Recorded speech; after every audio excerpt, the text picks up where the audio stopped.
right, everybody. We're going to see here in a second if I can see other people.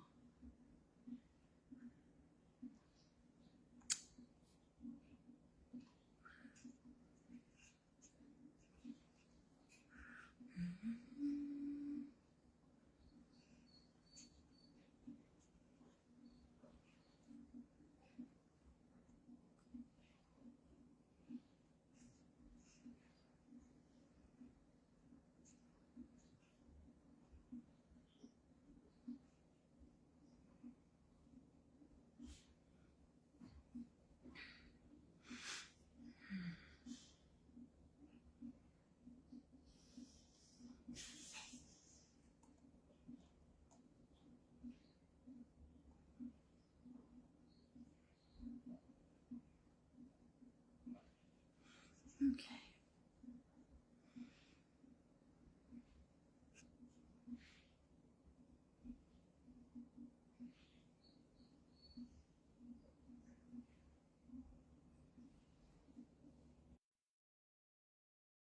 It says it's adding. Let's see if it does it. Hello. Camera! The camera is down. That is okay. That's okay. To be honest with you, there's a big possibility that even if there was something on your camera, I can't see it still. Yes. Yeah, like I was telling you earlier, I was trying to get the camera working, but I've been having issues with that. So I'm just gonna get on audio, but that might be better anyways.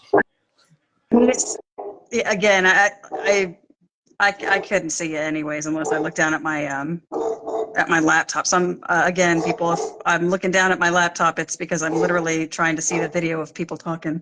How's everyone doing tonight? Such a problem to have, and I can't figure out. Like, I cleared cache, I've uninstalled, reinstalled. It just literally will not do it. All right, Bruce, my man, won't let me add you just yet. Kai, madam, negative. Can you get your dogs under control? Can you get your face in control? I can't talk right now. I'm so frustrated. You can't even see my face. No, we're not going to talk about it. All right, Bruce. Let's see here. I saw working camera in the comments too. Yeah, so I'm trying to, let's see here. Can't add. And let me try this. I'm going to see if this helps.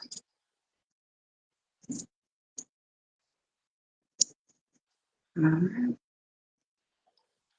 Here we go. And you might have to hop out and hop back in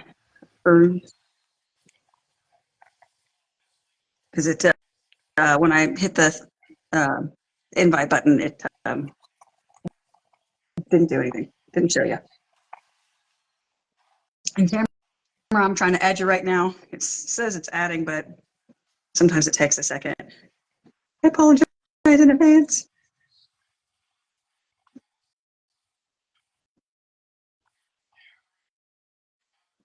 Come on.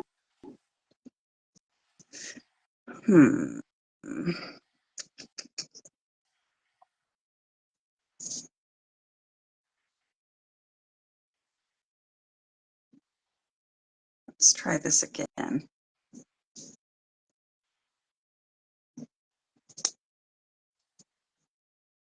Let's try this again. Get it together, Amanda. Handle your shit, Fabius, please. Do you even know where that's from? I don't. There's a movie called Your Highness. It is the worst movie ever made. It's not going to let me add you right now. So I might need to have you hop out and hop back in. Here, one second. Let me try this. You might get a prompt to come on camera. But yeah, it's called Your Highness, and it's I think it's Danny McBride, the older Franco, whose name escapes me, and strangely enough, Natalie Portman. And that's, I think, it was even after she'd won her Oscar, so I think that was the part that was hysterical. But it is a spoof of like all the period movies of knights and quests, and it's horrific. It is so bad and so good at the same time. You watch it watched it before you go multiple to a Ren times. festival, huh? I said you've probably watched it multiple times. It's probably one of your favorites. Yes, very much so. Yeah. Well, so what we used to do is a group of my friends back in Kansas City. When I was living there, I only lived, oh gosh, it had to have been just a few minutes from where they held the annual Ren Festival. Yeah. So we used to all meet up at my house pregame by, watching Your Highness and then going. Oh, that sounds like the most boring pregame ever. Oh no. It was pretty good. It was pretty good. Bruce, it's not letting me add you. This is ridiculous. I don't like it. No. I know, negative. I don't like it.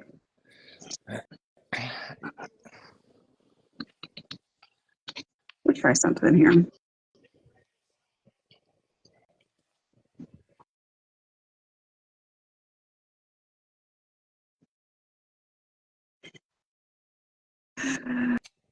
There we go. Nick, Nobody how are panic. you? Shoot. From Ireland. Nick! I think you were at ICBR Nationals, weren't you, Mick? All right, Mark and Tamarah back in. Yes. Let me see if it'll let me.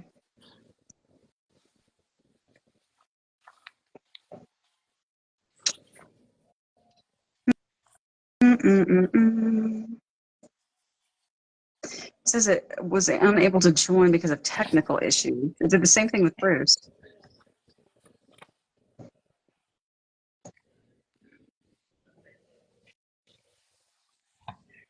Okay. Are you able to send a request, either of you? Should be an icon in the, I want to say on the bottom left. Yeah. If your phone's freezing, mine hasn't froze yet. Of course, it might have glitched for a split second because I changed from Wi-Fi to data to see if that was the issue. So there might have been a blip on the radar that was me, but if you're still glitching, that might be a network issue.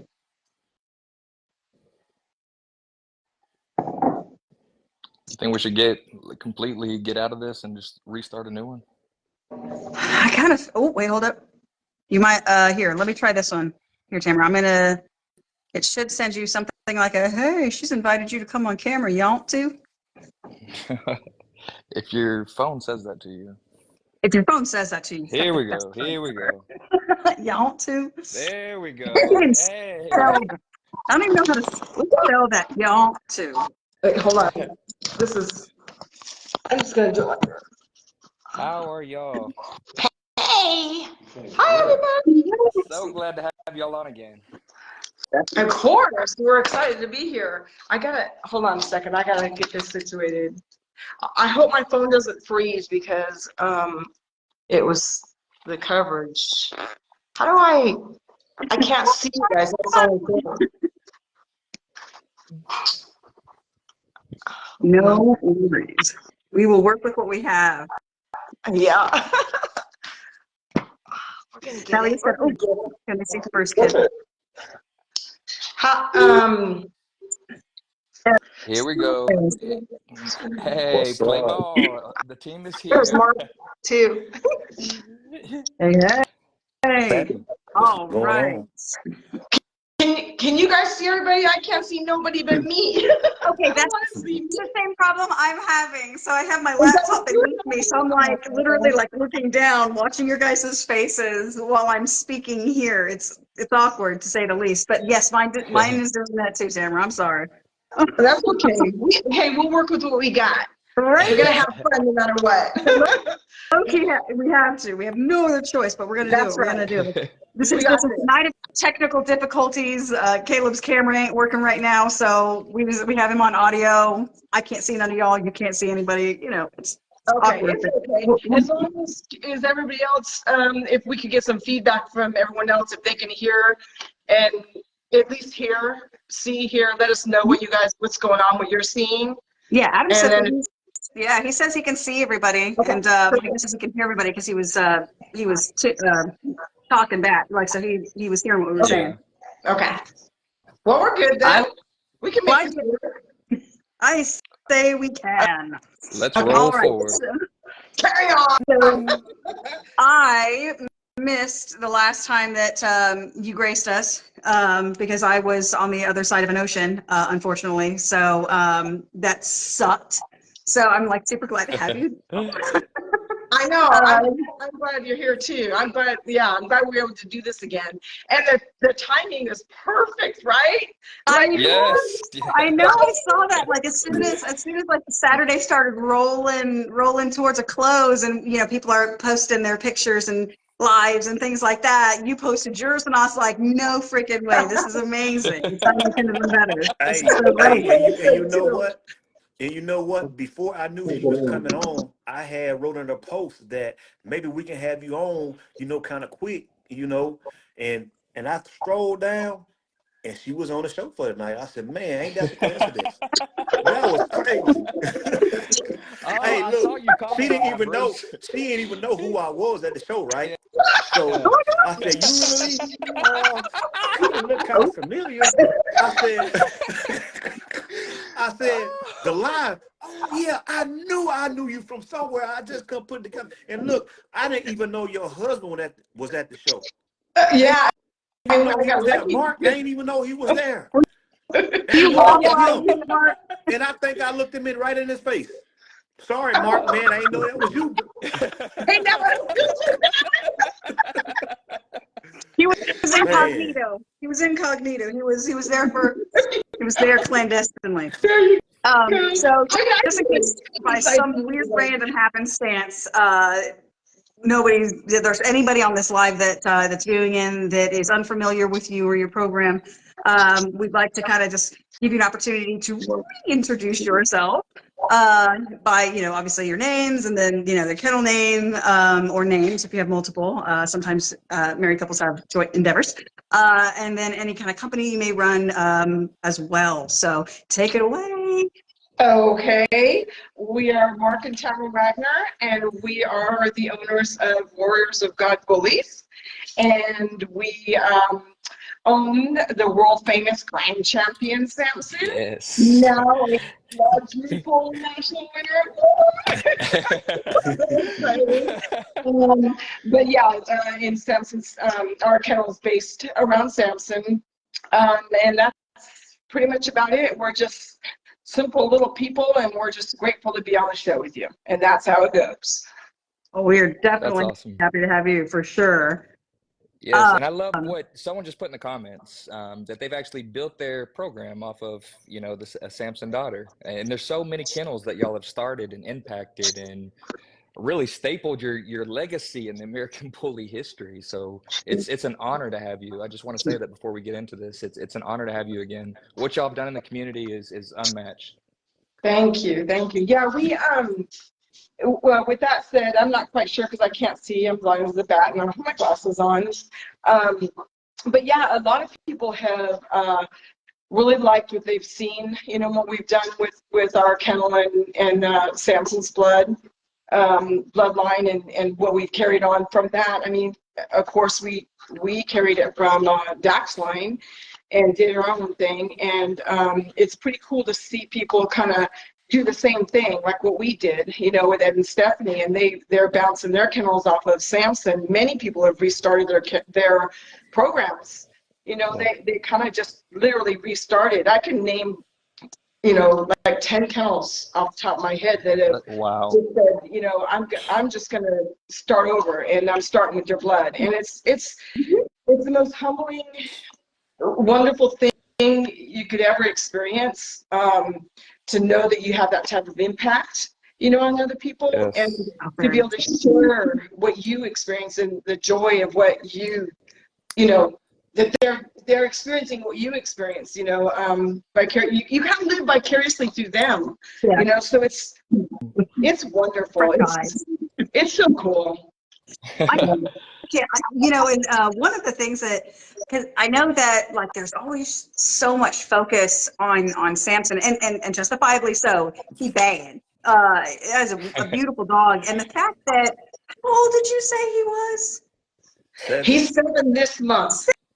Wow. 7. My old boy turned 7. Yeah. That's fantastic.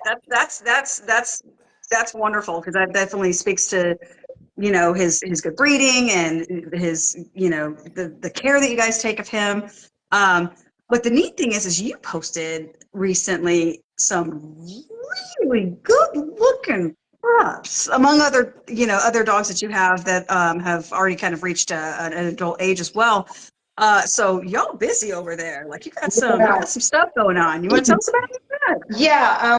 Actually, you know, I did kind of emphasize on Samson's age with this national win because it meant a lot to me. Yeah. I think it's a huge thing that a dog that size, because he's a big boy, and a dog that size is, you know, alive, well, and healthy, you know, and able to compete with those younger dogs and looking good, you know. You know, outside of some minor things, you know, but he looks young, he looks good. So I was pretty excited about that, and it was my chance to be able to advocate. It's not that there's any condemnation on anything that's going on out there. It's just because afterwards I kind of thought, wow, that maybe that might not be taken so well by some people, but for me it was the opportunity to advocate health, you know, for us to just be mindful of it, you know. So I was really excited about that in that win at, you know, his age. And as far as the puppies go, you guys, we've been blessed from day one, and I mean, it has a lot to do with our mindset as well.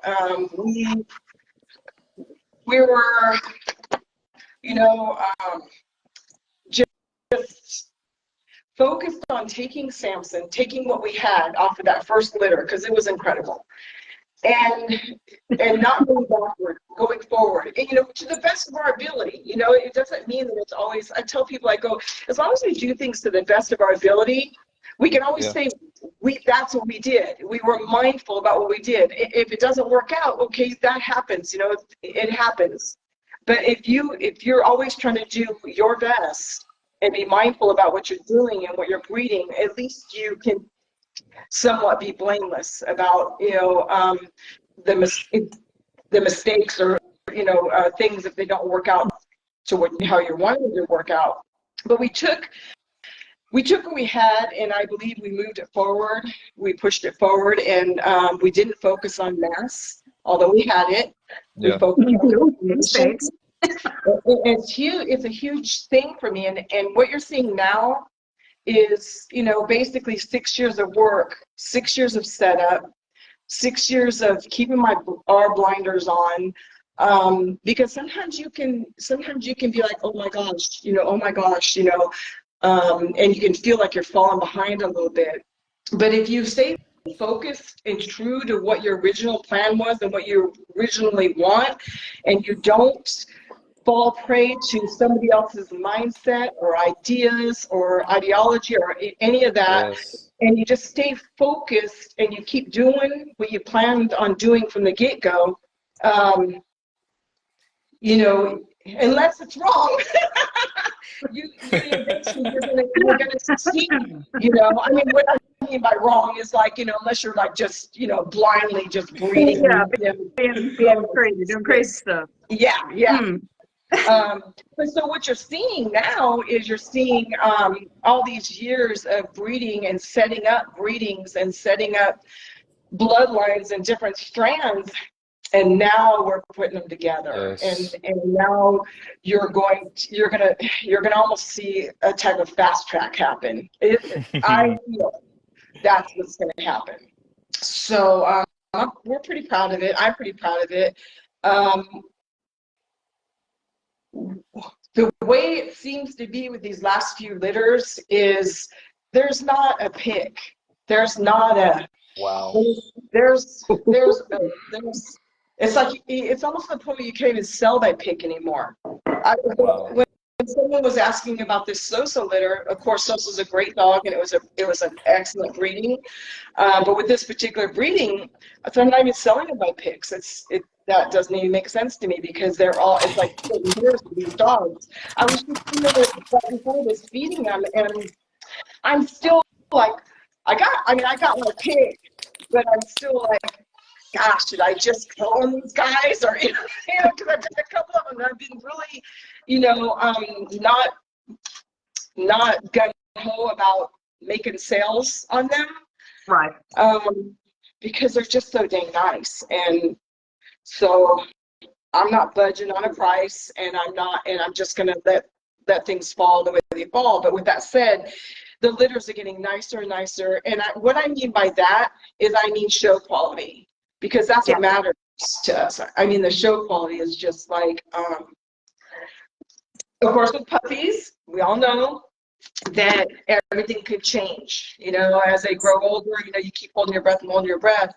But I like what I see more and more and more, and it's getting better and better and better. And it's a great feeling to be able to say, here's a puppy, go have fun with it. Take this dog and go have fun in the ring with it and shine, and be proud of what you're doing in sharing your work with somebody. And they get to experience, that joy of, that excitement, like we did this weekend, it may not be a national winner, huh? I said, I can only imagine. Like,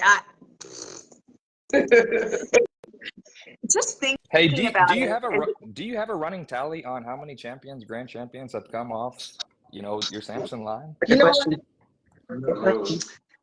Okay, so I'm really bad, and I'm just going to call myself lazy because and I shouldn't say lazy, but he has a lot. And no, I don't have a tally. And every time I try to start tallying it up, I get like, oh, I got to go do this instead, or I put it on the back burner. And I really should tally up. I need to make a post, and hopefully everybody will join in, and show us what they've done and what they have with this blood, because it's sensational. It really is. My inbox is always inundated with the joys of what's been going on with Samson and, the offspring. I know that I have a lot of happy clients that had the opportunity to breed with him. It's harder now because he's more expensive, and that's unfortunate, but, so it's not as broad of a span, but the joy is just, it's just so cool to see. There's nothing, I don't want to cry. There's nothing more joyful than just being part of that. It's something I wish everybody could experience. Sure. Yeah, and one thing I'm liking about, like, you guys are very, very vigilant about who he goes to, where his blood ends up, what programs get to implement him. Like, there's one in particular that I am like really excited to see the development. Is Jonathan Foster. I want to say in Arkansas. He has Samson blood now, and I remember how excited he was, because he's all about function and health and balance and athleticism, in spite of mass. You know what I mean? He's got accolades out the wazoo. I forgot. None of us collectively, we don't have enough fingers and toes for his grand champion Watson's awards and titles. Like we just don't. We ran out of fingers and toes, all of us. So it is. I am so excited to see what that level of balance with Samson's everything added to that. Like man, like it's gonna be something special, and I'm really interested to see, not just in the show ring, but I believe he's also doing some training in some of, like what is it, fast cat weight pull, maybe, was it? You seen her today? Yeah. That's right. I did see her today. I couldn't remember if it was yesterday or later this week, or was it was today, but yeah, I mean, she's well, Mom, that is she is off Grand Champion Messenger and Grand Champion Gabriella. That was the breeding we did, and I'll tell you, it was a great breeding, a lot of nice puppies. I believe that you're going to see in the show ring off of that litter. I would love to see a bunch of champions and grand champions turn up off that litter. I think that they are very conformational. And then we got Apostle Paul, which is off of that litter that went to Italy. I always want to say Spain, Italy, with Guido. Guido. He's with Guido and his wife Simona, and then you've got Stephen Leduce. He's got Paul. Oh, no, sorry, not Paul. Not Paul. I'm saying his name. John. He named him Little John, and then of course we have Armageddon. Foster has that one. I'm trying to remember who else has. Oh, and then Marlena Pratt has one too. So I'm pretty excited about that litter. We kind of combed pretty much all those dogs out with people to good show homes, so we can get those representations in the show ring. Yeah. So that was another really nice breeding that I was talking about, and Foster, Jonathan is a real inspiration to me as well, because he focuses on, health and the movement and all of that. We think a lot alike in that fashion, and I'm big on breed type and I'm big on mass as well. But you'll never see me forfeit confirmation for it. There be a balance. There always will be. I don't think I'm too much of a perfectionist to be any different. It's not that I don't look at. I look at thick dogs. Gosh, I was just marveling at a lot of the dogs this weekend. Some thick dogs, big old heads, and just bully dogs that were really cool. So I look at them and I think these are cool dogs. So I'm not saying that it's, I'm not downing dogs that don't have brilliant conformation. I'm just saying for me, that's my focus, But let's talk about the show, because I really want to say a couple of things, if that's okay. Yeah, absolutely. This is your show. First of all, I'm about the judge. They came from Ireland. Of course, the other judges, shout out to all the judges. I'm sure I'm not speaking just for ourselves when we say we really appreciate, the time that they dedicated to come to the show and be there and judge the dogs and, evaluate them. They were all great judges. But I'd like to kind of emphasize on Mick, is it Mick? Mick O'Connor, that came from Ireland, all the way from Ireland. There he is. He's watching. Yeah. Yeah, it's perfect. He's watching right now as well. Oh, okay. Yeah. Anyways, it was really cool because he wore this. I thought it was really cool. He wore this green suit, which complemented him so well. That was the first thing I noticed. But I kind of watched him judge, and I was very impressed. He was very professional. He knew what he was doing. You could tell he had the knowledge, and so it gave me a lot of confidence, that I was under a knowledgeable judge for the national win. Not that I felt that, anything other than at least I got a fair shot. what I'm doing here. But I'll tell you, what really got me was before the national. So what he did, what ICBR did was he started judging with the puppy class best in show, where might I add that Twig kicked my butt with her beautiful little Frenchie. Oh my God, the dog is so adorable, and he is nice. What a well-deserved win. So anyways, I mean, everybody, I mean, it was a no-brainer.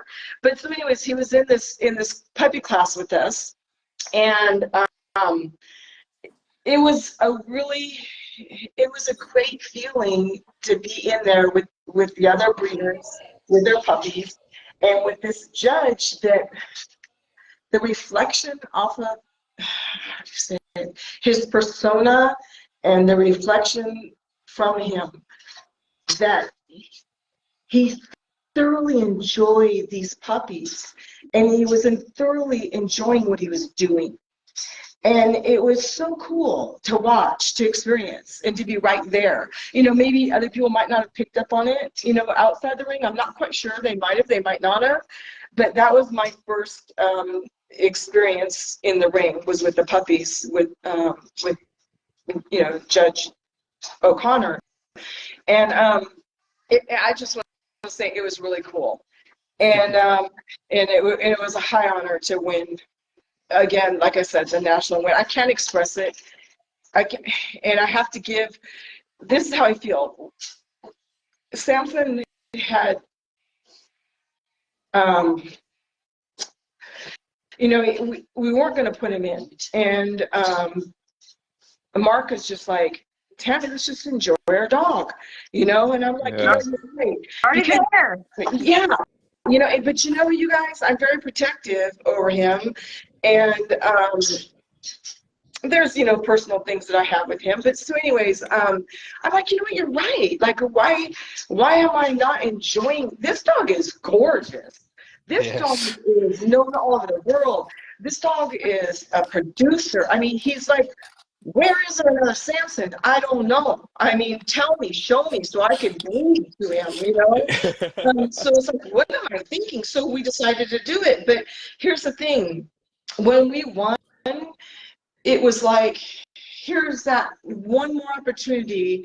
You know, God knows what he's doing. And the way I look at it, I know I want to cry. And, you know, it's that opportunity. You know, God's saying, look at me, you know. I'm showing you again, you know, I want you to put your eyes on me, and I want you to know how real I am, because that's how it goes, you know, and that's what I believe in my heart, that every time God does something like crazy wow factor like this. I mean, I didn't think anything was ever going to come from Samson again. Is she okay? And for this to happen, that's how I felt. I felt like, you know, It was meant. Yeah, just look up and say, wow, because he's at work again. And he's at work in a way with these American Bullies that, you know, this breed is so beautiful. And I feel like we really should focus on getting it together, you know, and working together and supporting each other and loving each other and caring enough to take this breed in a direction where it's accepted by all breeders, all different walks of life, you know. So I'll just leave it at that. But it was a really cool win. I just A rush.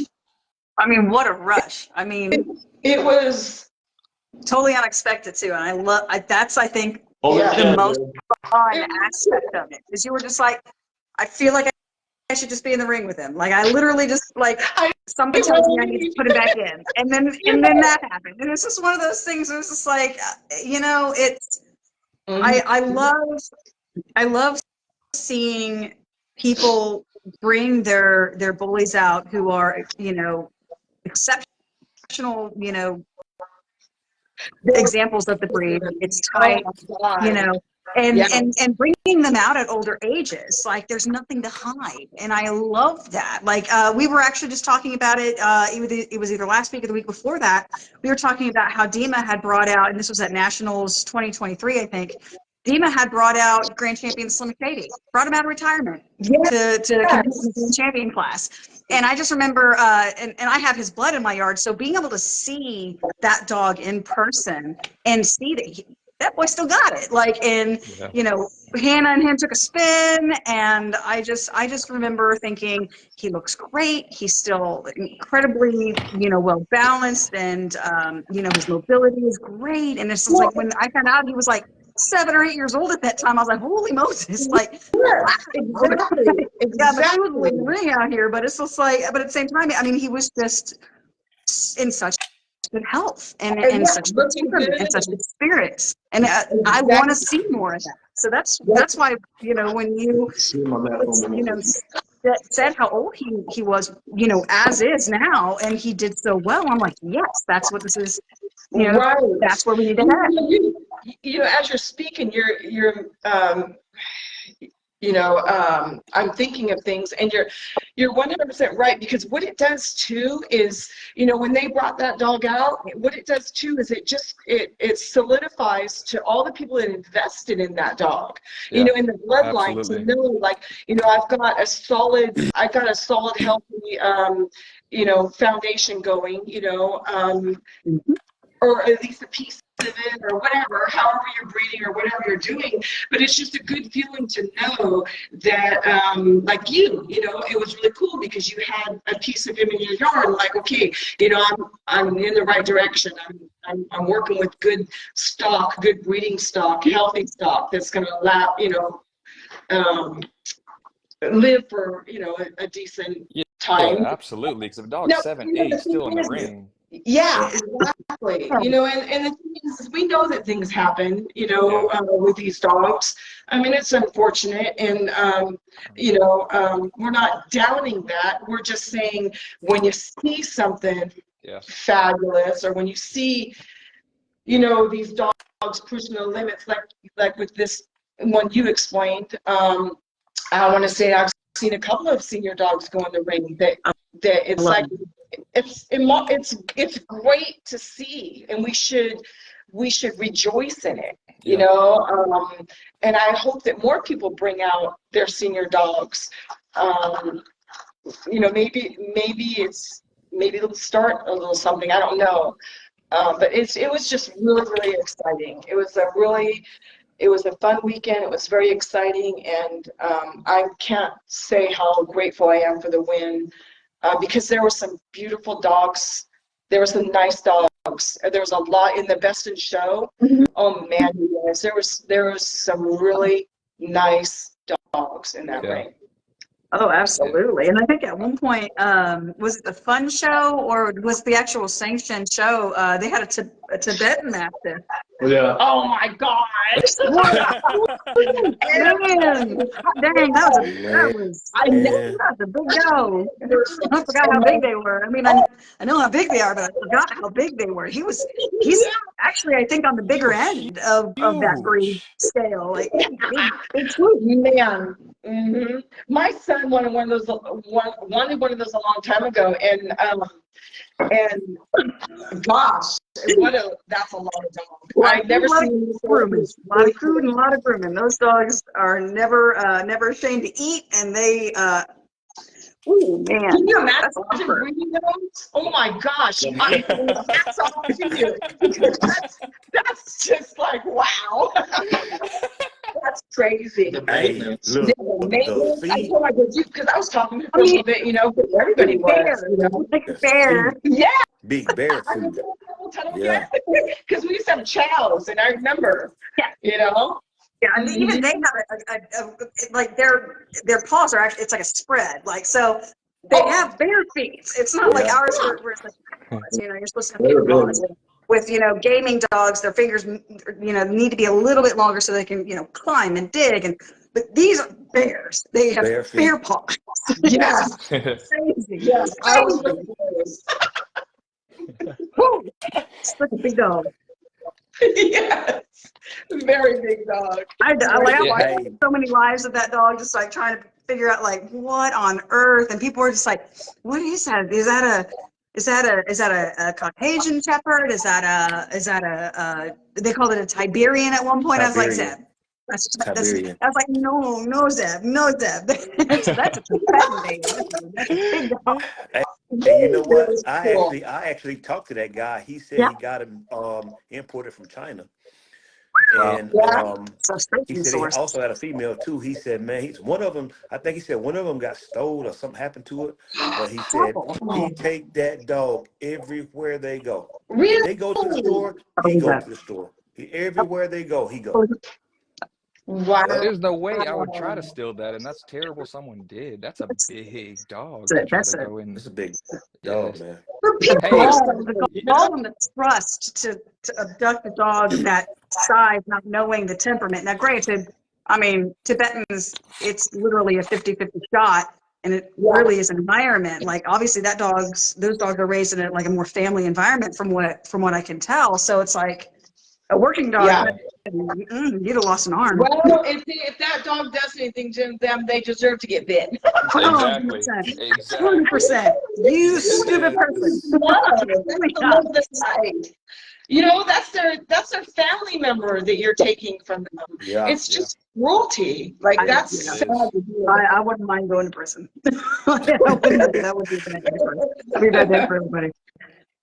Yeah, no, it's in it, so the neat thing about the ICBR is that they're an all breed registry, so you get the opportunity to yeah, Yeah. see all these other breeds, Yeah. and I really enjoy the fact that I do feel like more recently, I think within like the last 2 years even, I've seen more breeds Yes. showing up. And Yeah. Absolutely. that's very exciting because I mean, outside of like you have obviously AKC and which we cannot be a part of as an American bully just yet. The UKC, which they have their moments. And then obviously you have the ABKC. oh Uh, man, but then like in BRC is, they have bullies and, they spread their wings a little bit. But for the most part, the ICBR, that's the only other all breed registry other than ICKC. And so it's like when you see other breeds showing up, Yeah. that's Yeah. super fun because then that gives these judges the opportunity Yeah. Yeah. to kind of The also GCR, I expand their believe, horizons and learn these other breeds because there's a ton of breed exactly. standards to memorize and familiarize yourself with. So this is like it's a big deal. Yeah, I yeah, agree wholeheartedly. And I think the GCR, not think, I know, the GCR is an all breed registry Oh, too, so yeah. that's great. But I want to talk about the ICBR for a second. I want to focus on them too, and send a shout out because this, each nationals, we've been there on several of them, and we weren't able to go to the last one, right? Yeah, it was the last one because I was a judge at a GCR show. I didn't know the dates were the same, so it was a really hard thing for me. But anyways, Yeah. each nationals, it's getting better and better. And this building was a nice big building. It was a great show. The atmosphere was, all the people were enjoying themselves, reading each other on. It was a great show, a wonderful show. But what I want to emphasize on that I Yeah. really like, that I've never seen. Um, it could. Now, I'm not saying it didn't happen or it hasn't happened or whatever or it won't happen, but the ICBR, I feel like it's a flip of a coin, and it doesn't matter who the owner is, who the handler is, breeder, dog. It's about the dog. It's about the dog that's in the ring. It doesn't matter if they've won before, if they've never entered a show Right. ring in their life. I You're feel saying anything you don't in front of them. Yeah. yeah, it's not like, okay, they won before, so we need to kind of like. How do I say it? Unbiased. Like there's it's about the dog, and if you bring that dog to the show ring, you're gonna win. If you bring that dog to the show ring and it's a nice dog, you're gonna win. Yeah. If you got a fair shot at it. Let's put it that way. Like Right. it's just fair. What I'm trying to express is it's fair. Now, I'll tell you, we're very, if anybody who knows us personally, like personally, knows that we are not about politics. We're not about favoritism. I want a fair shake, and I don't want to win. If I didn't earn it, I don't want to win it. That's right. Yeah. If my dog didn't deserve it, I don't want it. Yeah. So if anybody who knows me, they know that about me. If I feel like a judge, if I know, let's say I know a judge personally, and the judges that I know personally, it's understood that we can have a friendship, but I won't enter that ring if I feel like there's going to be some favoritism. Now, I have been a victim of reverse politics. Oh, no. Which is frustrating, but it's okay. I get it. But this is what I'm trying to express. We have one that I had to say all that first because I had to make it very clear that there's no favoritism here. Because, like I said, if you know me, you know my personality. We have won 3 nationals at the ICBR. Wow. So with that said, it speaks volumes to me because it's like to them 3 different dogs. So to them, it's like whatever dog is the best.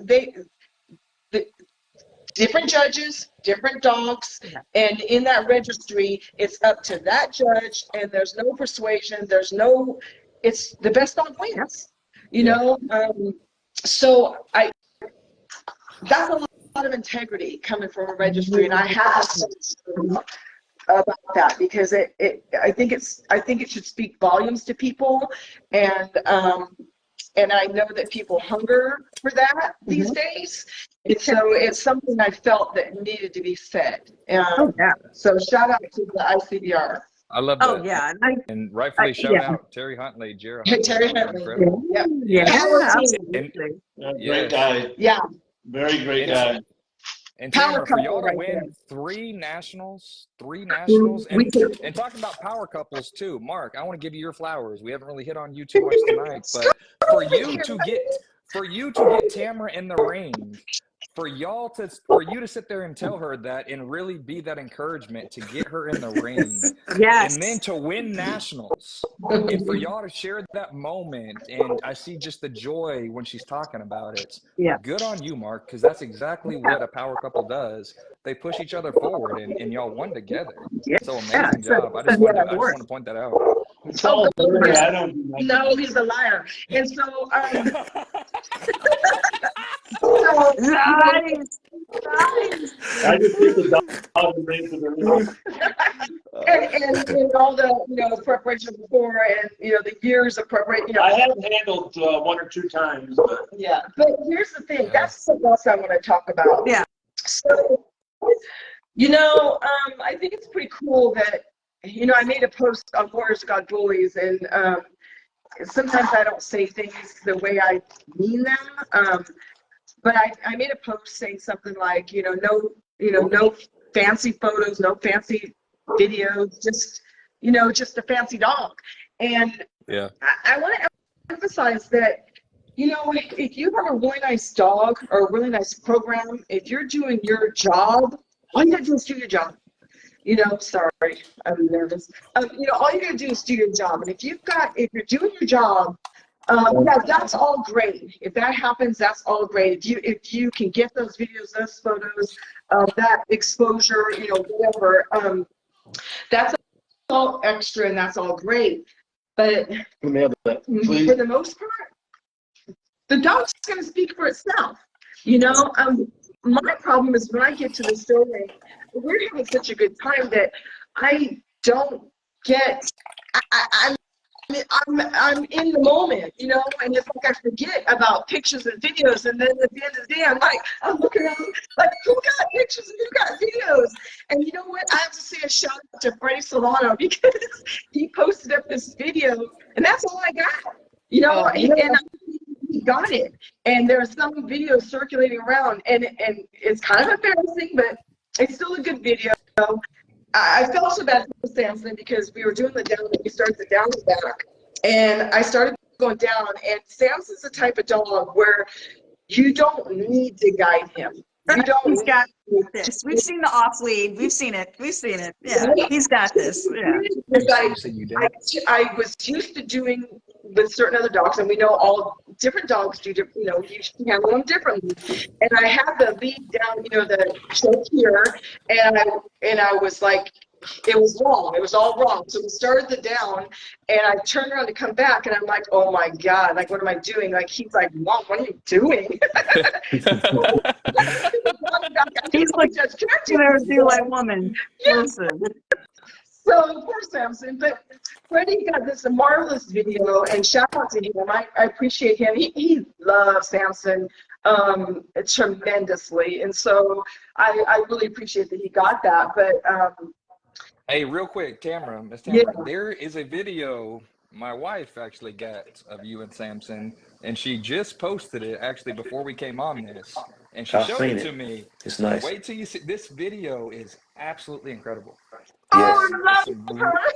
it's She some is nice. so really, amazing. really good content. Oh my God, and she's so beautiful. Yes, That's the she first time I got to is. see her. Yes, She's she so is. beautiful. Yeah, he overshot his coverage. You can say I it. definitely outpunted my coverage. Absolutely. I'm looking down here at this phone because I can see all you guys on my other phone. But she's so beautiful. And she came over, and at first I didn't realize who she was because she came over in 99. We had 2 of our puppies there, and 99 was, you know, farting around, and she was kind of like over in the distance with the camera. And she goes, can I get a picture, you know, or I don't know, I walked up or something, I can't remember, and Mark was saying she's trying to get a picture of 99, and I was like, oh, okay, so I kind of, but I didn't realize at that point that it was her, Yeah. and then I realized, and I was like, oh my God, but she was so sweet. She came up, and then she showed me the shot that she got, and I'm like, oh my gosh, that came out amazing, and I was so excited because the guy in the Philippines, he just left yesterday, 99 days for the Philippines. And I was like, oh my gosh, I was so excited because the gentleman that we're cloning him with in the Philippines, you know, I want him, it was all for him. Yeah. All I could think about was doing coverage for him and showing him, you know, 99 was at the show. And I was getting nothing because I was absorbed in the moment with the people. And, you know, you just, I guess when you're thoroughly enjoying what you're doing, you're just caught up in the moment, and that's, well, I guess that's me, and I, you know, so at the end of the day, here I am, you know, relying on everyone else, so I gotta watch that, and I just can't say thank you enough, because I don't have no coverage, and, you know, here's a national win, and, you know, so, I think Zeb, okay, wait, I have to send a shout out to Zeb, too. So You'll Zeb, definitely have something to show for it. She made Yeah. sure of that. Like again, it was one of those things where I'm sure that even anybody that was there, like they obviously they knew that he, you know, you'd brought Samson, but like I'm almost sure that like even in that moment, like when you decided to bring him out, in that moment, I'm sure that everybody else was like, oh yeah. Like I'm sure they were probably just as shocked as you were to be in there, you know, which is so exciting. Like You know I how hate bad that I wanted to wasn't go there. and see Samson? I wanted to go so bad to see Samson, but we had to Yeah. divide and conquer, so I didn't get to see him. As soon as she got back, the first question, how was he? How was he? Because I love your dog. He is one of my very personal favorites. Gorgeous. And she was like, he is exactly as advertised. He is that dog. Yeah. Yeah. Yeah, he's a good boy. Yeah. He's a good boy. But everybody was like, you know, Samson's going to take it. Samson's going to take it. And you know, in my heart, I know what this dog is. And I know, you know, I know what I have. But with that said, no matter what dog I enter the ring with, I just have that respect to know that, you know, anybody could win in that ring. There's a lot of great representations, and anybody, you know, that's in there, especially in the Best in Show, you know, has a heck of a shot at it. And so There was a lot of dogs. there's a lot of dogs. There was way over 200 dogs. I saw that. That's awesome. like, Good nationals. Like I said, yeah, it's getting better and better every year. And props to that power couple, Terry and Jared, because Yes. you know, they are full of people. You can see it in their heart, you know, at the shows. They really are genuine people that just are for the breed and for the people and want fairness, and they want, you know, people to be happy, you know, at their show. Yeah. And they want to give. They're givers, you know. What can we do to give to make people happy? But I want to send a shout out to Zed, because, you know, he was just so great. You know, he makes you feel real good, and he's very talented. But he gave, I didn't know about this little trophy. The This gorilla is sitting over there. trophy. Yes, it's The very gorilla. important. Yeah. Big deal. He didn't just give it to anybody. Yes, the gorilla trophy. Yes. Yes. And I didn't know about that. And I went on his page afterwards. And I was like, Yes. The gorilla. and Can I I went on heart his it page in afterwards. pose? Yes. See the post, and I was like, oh, So okay, well cool, that's deserved. you know. But that was really cool. It was like the icing on the cake. It was just really cool. That was it was a fun show. That was It the was, first time we met him. Yeah. no, I seen him when I was judging the GCR. Oh, You that's had first seen time. him, No, that's yeah, first yeah. time. But you know, everybody knows that, right? That's amazing. But Hey, behind y'all, that's the white dog behind y'all. That is Samson's mother, correct? Yeah. Down yeah, here. down below this Yeah. way. Right here. Yeah. Yes. I'm sorry. I've been looking at, and is that We've Samson all been like, above looking the kind of like try? at these pictures, like, Yeah. So Let's let's see. Am I doing this right? right here. Here's sweet. Am I I getting it? love this, like a Or am wall I of fame. think I'm messing up. Am I getting chunky? Yeah. Oh yeah, So there you go. That's chunky there's, down there. and then right above it, right above her, I see that blue try, and then That's right above the blue. Soldier is a puppy. Wow. I think I'm doing. There you go. That's the right way. That Yes. Soldier is a puppy, and then Truth is over there, the one kind of jumping up. Yeah. And then up top is JJ, female. That's Moses. And then Moses is the chocolate one, and then the next one is Gabrielle when she was younger and thinner. They Yeah. pop. I tell you what, our blood moves small. I mean, it moves slow, and they pop later. yeah. Yeah. Yeah, Gabrielle won nationals, and then what do we got? Wow. Oh, hold on. I'm messing up because I can't. I'm trying to. And I'm sorry. to do I've just too been much. looking at these pictures, and But I'm yeah, like, I love right. this. yeah. And then of course Samson, big boy down there, Right here. and Madden's way up there. I'm messing up, but I don't know if you can see Madden way up there. And then Righteous. So, anyways, yeah, that's all the. Yes. Yeah. You got I some love that. Mark years ago, out of picture frames, old. You know how you know. Yeah. You can see that it's pretty cool. But yeah, Chunky, she was a heck of a dog. Well, she's still alive, Wow. so she's Nice. Wow. She lives in Arizona. With Yeah. Mark's mom, spoiled rotten. Mark's mom is, No other way to do it. No other way to do it. I mean, when I say Yes. spoiled, I mean spoiled. She gets I love back rubs, massages, but yeah. And to dive a little more into y'all's program, you know, we've talked about the national winners, we've talked about ICBR. So y'all now live in the Carolinas, South Carolina, correct? Or is it north? Yeah. Oh, north. Sorry. Yes. North So Carolina. y'all went out there to expand your kennel, correct? You actually moved from what, California? Yeah, because you know California's rough. You know, on this breed. Yeah. And we were sitting there thinking, because you know before Samson we had this very successful boutique, children's boutique, and we decided, I don't know how old Samson was. It was after the nationals, right? Well, we decided at a certain point, prayed on it for a long time, and then we decided that we were going to do just the dogs, because doing the boutique and the dogs, both of them were extremely hands-on. And if we were going, we never intended for it to go as fast as it did. Yeah. But obviously things took off. And so we decided to do just the dogs. And after we decided that, we were like, well, why are we, you know, outside the love of our family, you know, tied here to California because in California it's extremely expensive. Yeah, And, absolutely. you know, you're constantly going like this with your dogs and who's looking like, you're like paranoid living there, no joke, because Yeah. they're very strict. On how many you can have. Yeah, how many you can have, what you're doing, like it's huge. And so we're like, why don't we move, you know, to a different state? And so that's, you know, that was the thought of that. So what we did was we thought, let's move somewhere where there's a radius of the shows, you know, because that was our passion. Nice. Wow. No, I mean, because South Carolina, you're able to get, obviously, you know, North Carolina, and then obviously down into Georgia, Florida. You can just go over, yeah, there's Kentucky and Tennessee, and it's like, Right. you really can, even, I don't know how far Allentown, Pennsylvania is from there, but like, literally, you're kind of in a, you know, Yeah.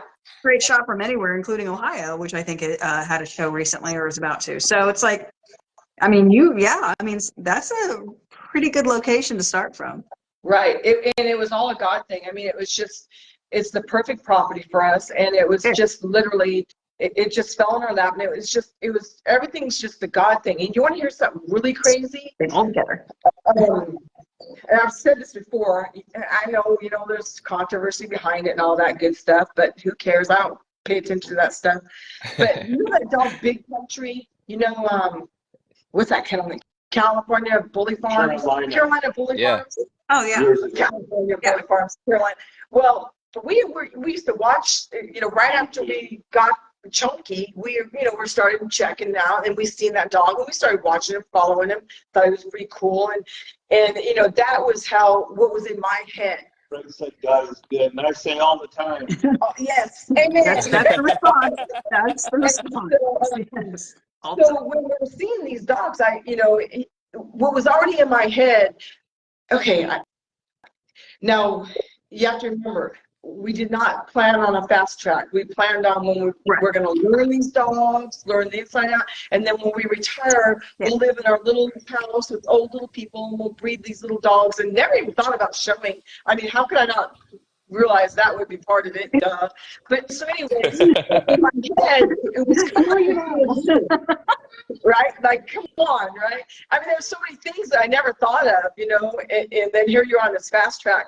But, you know, the way they have their dogs, you know, in open areas, more like yards, and so anyway, it's just kind of funny that, you know, in my heart, that is exactly what I had envisioned and thought of and wanted, and you know, God knows your heart, and it's funny because just a few years later, here we are in North Carolina with the same exact. Here you go.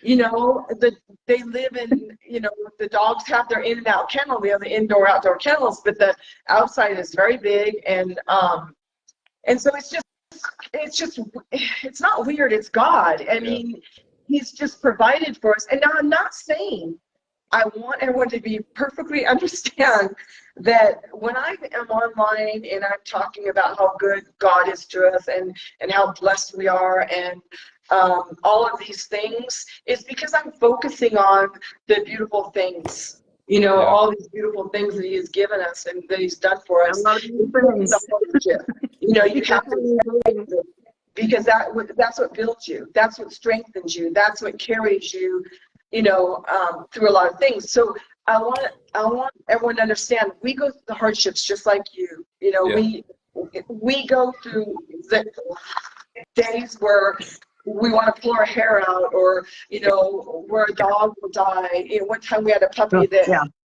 hung up on the fence and died, you know. So there's been a lot of things, just like everybody else, but God has been good, and He's extremely blessed us, and so it's crazy. It's a crazy God. It's a crazy God story, and I can't shout it loud enough, you know. But Absolutely. stars seem to have aligned. I mean, you made it to a great spot where, not just, you can thrive and feel comfortable and confident, but like you've been able to provide a different environment, for your dogs. And I think I mean, that's got to be fulfilling in and of itself. And so you, I think, are exactly where you guys need to be. Yeah, Like Absolutely. that's pretty flippin' fantastic. Gotta say. I think if we weren't here, so many things wouldn't have been able to take place. Right. Yeah. You know, Right. like connect all. When you look back, you're like, well, if this didn't happen, if that didn't happen. Well, of course that's God too. But everything fell right into place. And like I said, it's not like we haven't gone through hardships or up and down and this and that. But here we are, and it's nice having that radius, because I started to say, okay, I can do this. I can venture these shows by myself, because there's no way to get out anymore. It's too hard. There's too much work here. So that's why, like with this Nationals, it was such a great thing that we both could go. The last Nationals, Mark couldn't go. And it was sad to experience it without him. So, but yeah, it's incredible, and I'm excited about the new puppies coming up, and being able to see dogs and people can't. Huh? You want to talk about it, puppies? Yeah. No, we're excited about it. If you can't tell. They're so cute, right? I bet they're just like nothing but pudge and wrinkles and glory. They're so cute. Like, that's my favorite part. It's a lot of work. Oh, All right, so I'm the sure. puppy we're about to see, this is off of Sosa and what's it, Gabrielle? Let me see. Yeah, it looks like he's going to the room number 2. I think he's getting a Sosa puppy. Oh no. Okay. He's getting this one. I'm going to call this one pretty special. I literally am going to call this boy something special. Because I told him, I go, you're something special. This puppy right here is off of, just turned 5 weeks. He's a precious boy. Okay, honey, it's okay. He is off of Jared's dog. Let me say, the name really. I always mess up his name. Say it. Say it. Israel. My heart can't take it. and Israel is a beautiful dog, and and I haven't even shown this litter to nobody yet. Wow. It's full of females, and I'm telling you what, if you want a foundation female, you need to hit me up, because there's some nice puppy. He's never been out of his whelping box. So How old is this litter right now? Beautiful puppy. Beautiful How head spread. old are they right now? He just turned 5 weeks yesterday. Monday. What's today? Wednesday? No, Tuesday. Oh yeah, so yesterday he turned 5 weeks. Oh my gosh. I just can't. Look at that. The bone. Oh Yeah. God, That is a wrinkles, beautiful puppy. Yeah. I know. He's so I told him I'm literally gonna name him something special, because you know what? This dog, when you see this dog stack, he's beautiful. Like that's good. That's spread. I like it. Be nice. And I want to send a shout out to Jared, because Jared Siegel, because he allowed us to use this boy, and Casa Diablo Kennels. And when someone allows you, I feel like it's sharing all their hard work with you. Yeah, absolutely. Because I wouldn't be able to be this successful without certain outcrosses. Dogs like Israela and Sosa and Brisket. There's certain all these dogs. And when we use these dogs, how we need out process, and so our success bounces off of other people's hard work too. It's a team effort. So shout out to Jared and that heck of a pedigree that he put together with that boy, because I tell you what, I'm telling you, and I'm willing to, depending on the person, co-own, because I'll take a piece of any of the any pie in there. Because I'm telling you, those girls are really, they're found. You want something good for your program. You want a good, because we know females matter. Yeah. So Yes. nice females in that litter. So, Wait, hold on. He's 5 weeks also. Different litter. These guys are 4 days Oh old. my from the other ones. gosh. Lord. That's all salsa. Mark Beans. Yes. So, Gosh, so that bone. what blood is Jared working with? Like, what? Because you mentioned that you really enjoyed the pedigree. Like, what does that consist of? He's got He's the Dax grandson. he's a Dax grandson, and it's off of his boy Maximus. Maximus. Thank you, babe, because He just passed. The dad. yeah, Maximus, which he just passed, He's like 11 and years he old. lived to be an old 11 or white 12. man. Yeah. Mhm. Wow. Nice. Oh, I Nice. saw that. Oh, wow. Did you see his boy, or no? Hmm? But yeah. So Those pups are It's- beautiful. it's got some old school blood in there. It's a pretty exciting pedigree. I gotta get pictures of these females. I You gotta try hit to Mark wait on my Garcia. puppies. I try to wait on my puppies because I want to see what I'm selling. I want to make sure that I'm passing on something good. Yeah. So you'll see me, if you notice my trend, the way I operate, you'll notice that I'll kind of say, hey, look what I got. And my puppies were just born, right? Yeah. And then you'll see me maybe at about 2 weeks say, look at how cute they are. But then you won't see me usually until like 5 weeks, until I can see what I've got to know that I'm passing on before I start even accepting. Because see, here's the thing. Once you post, then now your inbox gets inundated, right? And so I don't want to post something and then be like, oh, I'm not going to sell it to you. See? So, you know what I mean? Like, and I want to know what I'm selling before I'll sell it. So you kind of have to wait. So nobody has seen Jared's litter yet, my litter and Jared's litter. So the puppies, yeah. Go get that. I got to show you this girl off of Jared's litter. Yes, please. Keep them coming. I know, right? Okay, go get the chai. Get the chai. She's so cute. And then while I'm showing the chai, he I can love get it. you. I'm here for this. He can I'm send totally this here blue for fawn. this. You guys, Amazing.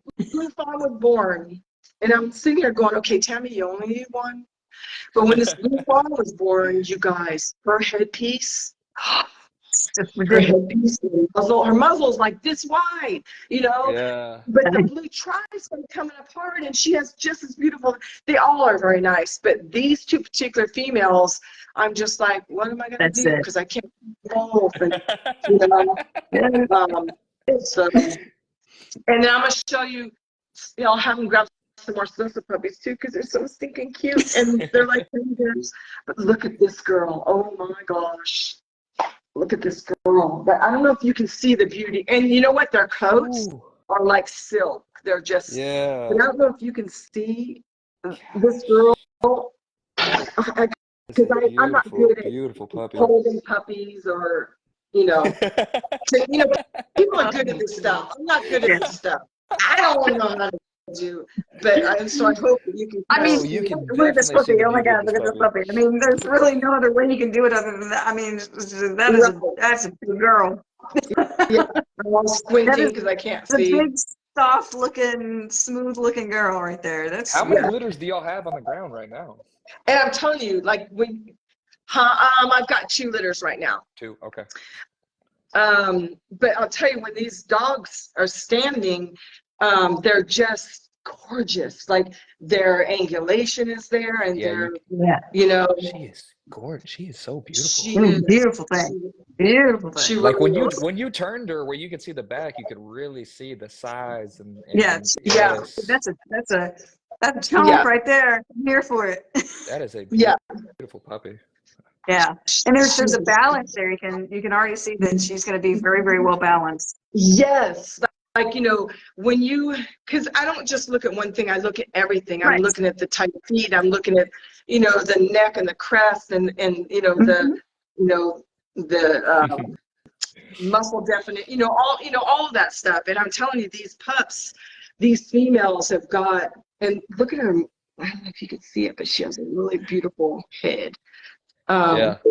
And so all these females, they got it. I'm telling you what, they go to the right male, and it's a setup.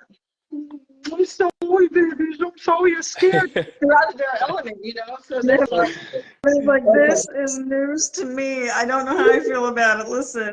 The consistency is wild. Beautiful. Beautiful. Gosh, those are beautiful puppies. You're like, puppy, now yeah. this I one, love that farm. so this one That's a, sold, and right after he sold, I was like, I cringed. I was like, oh, what did I do? You know, because he's a show dog. Oh, this Oh dog is my a show dog. He's gosh. Like, I Mhm. literally just want to hold them and snuggle them, just, and that's like, we can leave it at that. I may or may not get them back, but you know, it's. Oh my And God. I'm telling you, watch these boys. This boy's going to be in the ring, and you're going to be like, in a year from now, you're going to be like, that's that dog. Because I'm telling you, he goes to the show home, Knew it. and Knew it. Oh, uh-huh. beautiful. I see. You're just like, I knew it. I knew. I saw. You know. I knew it. I knew it. Yeah, yeah. I am definitely gonna remember. He's special. Yeah, something special. Something special. Every time I see him, I'm like, you're something special, boy. You're gonna be something special. So I thought, you know what? That's his name, something special. Yes. Well, so we actually have a question for you. Mike Green of Gaines Bullies is interested in what your co-own looks like. They look fabulous. That's what they look like. This might be one like this. What a this dude perfect right answer. here. And he is really. I think I posted the movement on. Oh no, it was the other one. I didn't post the movement on this one, but this dog is nice. Oh This my dog, when they're gosh. standing, you know, they got this Stick everywhere.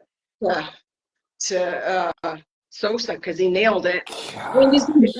You know, 5 weeks. That's This one ridiculous. is 5 weeks last Friday. So so Listen, he's almost. smiling. I love his expression. Yeah, he's just like Weeks and all of that. It just doesn't. It doesn't make much sense, but at the same time, it makes perfect sense. And like, yeah, no, Sosa seems to have hit it out of the park. yeah. That is a And you know, beautiful Paradise was the perfect. Grab the boy that looks like Samson. That looks like this one. This one looks like Samson. Wait till you see the one that looks like Samson, not the girl, the other one. But you know, Paradise and him just really. Now Paradise, I'm gonna tell you, she's not a champion, but that dog, Yeah. she is impressive. I mean, she's really impressive. She just isn't in the show ring because we just never took her there. You've seen the videos. She's really, really short, and to be that short and to be able to move like that is crazy. Yeah. It's That makes no sense. crazy. She's very. I wish the world could see her in person because. Oh wait, is this the same one? Yeah, it's a little bigger than this one. Oh, that's the same one. I don't know. They all look kind of like. Well, they're about the same. Low key, that kind of is really Most of our it's like, puppies oh no, they all look alike. Yeah, It's hard, you know. Oh no, that consistency is this one's a little. hindrance. Yeah. Well, I'm holding them where they look like their legs are heck of long, but I'm telling you, they're short. Yeah, They're going to be so consistent. tall pockets.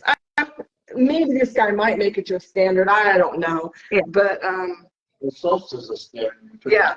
Or it's all positive anyway. Yeah. I'm trying to remember, does Sosa has, even though is the height of a standard, doesn't he, I'm trying to think if he has any pocket in his pedigree. Oh yeah, pocket. because he's got a lot of. Yeah. Oh, yeah. One side has a lot of loose V and. Yeah. Oh, Louis, yeah. Yeah, if he's got Louis, yeah, you've got a good chance of some of them Louis being pockets, just really stout, gorgeous pockets. Yeah. Nothing wrong with that. Yeah. And Mark's a great guy. Jared's a great guy. It's in working with good people, you know, is a blessing. It's, you know, Yeah. it's so wonderful, you know, to share. Look what I got, and, you know, yeah. I was hoping to get 2 females. We only got 1 female out of this breeding, but we were hoping to get 2, so we could have 1. So that sucked. That's one of the downfalls I was talking about, the downfalls that happen. Oh, he wants mama. They want mama. But it's so fun. So cute. I can't. I'll just keep Top-notch puppies, top-notch program, top-notch people. And honestly, the thought of you and Gaines Bullies doing something together, I know. it's exciting. I got like really excited. I know. It's just sitting there like, Mike has a question. Mike Green and Donald Gaines. I got envelope under the door. It's like, Yeah. Wait, what'd you guys have thought of doing what with who? I missed it. So Mike Green. like any kind of collaboration with you and Gaines Bullies, because that's so Mike Green. Remember when I asked like what your koan looked like? He was the one asking about that, and so like their program is phenomenal, and they also focus on building these beautiful, very well balanced dogs, and I just like, so of course, you know, Caleb and I were just like, oh my God, can you imagine the collaboration between your blood and their? Oh my gosh, like there's just so. That is something we would absolutely foster. So that's why we're just like, okay, we have a question in the comments. Slide that envelope under the doors. Like, oh my gosh. Yeah, absolutely. That'd be amazing. That would be amazing. Just not trying to like sway you or anything. I'm just saying. Yeah. Well, like you said, you know, it's cool when you get together and you work together to make, you know, great things happen. I mean, the phrase dream work, how does that go? You know, teamwork makes the dream work. And it's true, you know. Yes. So some people are really good handlers, some people are really good breeders, and when you put a good handler with a good breeder, or even 2 good breeders, and they find a good handler, I don't know, but whatever, however that all works out, you know, that's, you know, when you know, it's great things happen. So oh, definitely. You know, I know. I think I know at this point I can breed. It was cool. Someone in the inbox, they go, you know what? How do they say it? Like, I don't know if anybody's giving you your props yet, but you can breed your butt off. And I'm like, thank you, you know. So, but it's just, you know what? It's kind of not rocket science either, though. I feel like it kind of is, but what I love about it, I love what I'm glad. No. Girl, tell me about it. Don't tempt me with a good thing. I think what a lot of it is like you, and this is what I love about you guys. You're so humble about it. Like, you know, you ended up like building this beautiful animal who has since built even more beautiful animals, and you're just like, you know. You know, people can't do that once, let alone as many times as you guys have been able to. And I think that is just one of those things that, man, you love you love your dogs, you love what you've created, you've done it beautifully, and that's an accolade in and of itself. But it is kind of rocket science. Like we always talk about putting on the lab coat and like taking notes and knowing genotype, and it's just one of those things that like you manage if I could express to anybody anything, you know, I know I could be completely wrong. I really could. But if I could express anything, I would express, you know, don't overthink what you're doing. Just do it. Go with your gut. You know, if you see a nice dog, pedigree matches, you know, it's a good producer. Just kind of like, don't overthink that everything has to be just so for some type of greatness to happen. It can happen just out of nowhere. Like, you know, half of what we do, like we talked in our last interview, remember, Caleb? Like half of what we do is like our own thought process. But the other half is God, and it's out of our control, and it's you know, it's nature Did you tell Yeah. him that Yeah. we almost gave Samson away when his Yeah, because like you weren't here for the interview. You might have watched it, I don't know, but Yeah. like, gosh, we almost slipped through our fingers. Could you imagine that? This is this love, you know? Yeah, I And- remember looking back at it, and it's like as I'm watching it, like I'm in an airport. I'm actually on my way back at an airport watching like a replay of the live, and I'm just like, what? How did that happen? Lucky. Oh my gosh. And Madden was sold twice and came back. And yeah, Madden was sold twice and came back, and then he ended up being a national winner. And it was great because so, and a lot of us are a little strategic too, because a lot of people are like, well, why? Where's Madden been? How come you haven't been showing Madden? Well, because we've been showing Samson. And so then Madden kind of took up that void. Like it's. If you kind of just space things out and don't get too over, like everything has to be like, go. Madden kind of filled in that void while we were over here breeding and creating this, Yes. So Madden worked out really well too for us as far as, and he's a beautiful boy. He's a good boy, just like his brother. And then of course you got Genesis, but and we'll be bringing her son, Enigma. I don't know if you remember Enigma, the little baby puppy. And he looks just like Samson. He looks pretty. He needs to She's settle not down. as big or thick as him, but Yeah. he looks a lot like him. Yeah, and he's still a baby. Yeah. We keep forgetting, like these dogs are just babies. Yeah. Give them time. But his rear is slightly. How you can tell when a dog has a high rear and it's there, right? Yeah. Going nowhere, right? And then you can tell a dog who has a slight high rear where it will settle and it's gonna, the top line will be okay. Yeah. Do you know what I'm talking about? Yep. Yeah. Like, okay, when you're watching these dogs grow, so that's Enigma. He has slightly, but I know it's gonna settle. It reminds me of Samson. Like a lot of people think Samson has a high rear. He ain't got no high rear. Trust me. I think he's probably the best looking top line I've seen in my whole life. I don't know. But so Enigma's rear needs to settle just a hair. It's not high, but just a hair. Yeah. And other than that, it's like real nice, huh? Yeah, when he forms and thickens up, you're talking about that top line just evening out, huh? Well, they grow like, sometimes that it's like the shoulder set in the rear. Yeah, the shoulder set in the rear. The neck and the shoulder muscles have yet to develop and arch, and there's so many different factors that go into that. So it could even be something as a lot of people don't really think about this, but sometimes like if there's any kind of pasterns that are like a little weakened, you strengthen those pasterns, the dog is gonna rise at the shoulders. Exactly. Like so it's just like that could change the dynamic as well. So there's so many factors that go into that. So when you're saying at this age that you feel like maybe there's a hair of a high rear, you can't take that to the bank yet. You know what I mean? Like the dog is still developing. There's so much more muscle, that can build and shift. It's just Yep. And a lot of people, when I know our blood moves a little slower, so a lot of people will get impatient. We're human. We grow impatient. Sell the dog. You sell the dog. It's like, how long am I supposed to trust the blood? Listen.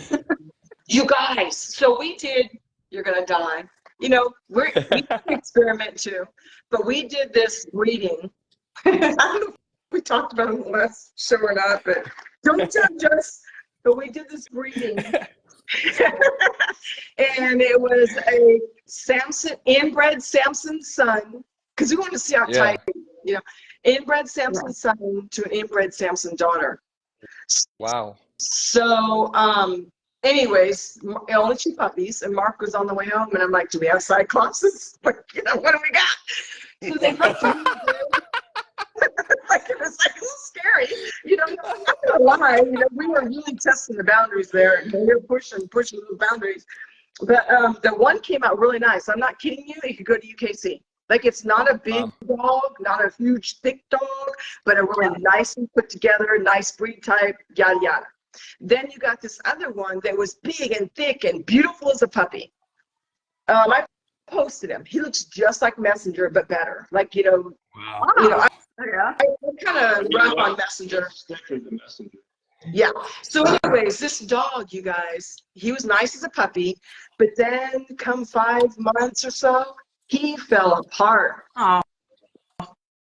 He looked funky. He looked squirrely. Oh God, pet home, whatever, you know. I'm telling, when I say, like, everything just went sideways, haywire, blah, blah, blah. But we hung We hung on to him. on to him. We'll see Just, what it happened. yeah. And you guys should see him now. You see Really? I don't know how. So that right there is a testimony of sometimes these dogs will get really wompy. You know, look at me, Yeah. it's like there's something cattywampus about this dog. You're just like, oh, it's so awkward. Like, That dog at home. in that moment, trust the blood comes to play out. Like at that point, you're like, okay. yeah. And I want to see the that producing phrase. power. I hate that phrase. I feel like it's a sales pitch. But you know what? In some cases, it's very, very true. Yeah. Yeah. But this dog, I never would. Seeing is believing. Like it He's really. 15 months right now. Yeah. And he is massive. I'll I'll post it. You know what I'm gonna do for everybody here on this live? In the live feed, I'm gonna go in and make a comment, and I'm gonna post that dog so you can see. It's just a picture of him behind the fence sitting there, and he's massive. I mean, I measured his head because I was talking with Tony Gold the other day, and I was telling him about this dog and how, you know, he fell apart and came back together. You know, there's so much learning to do.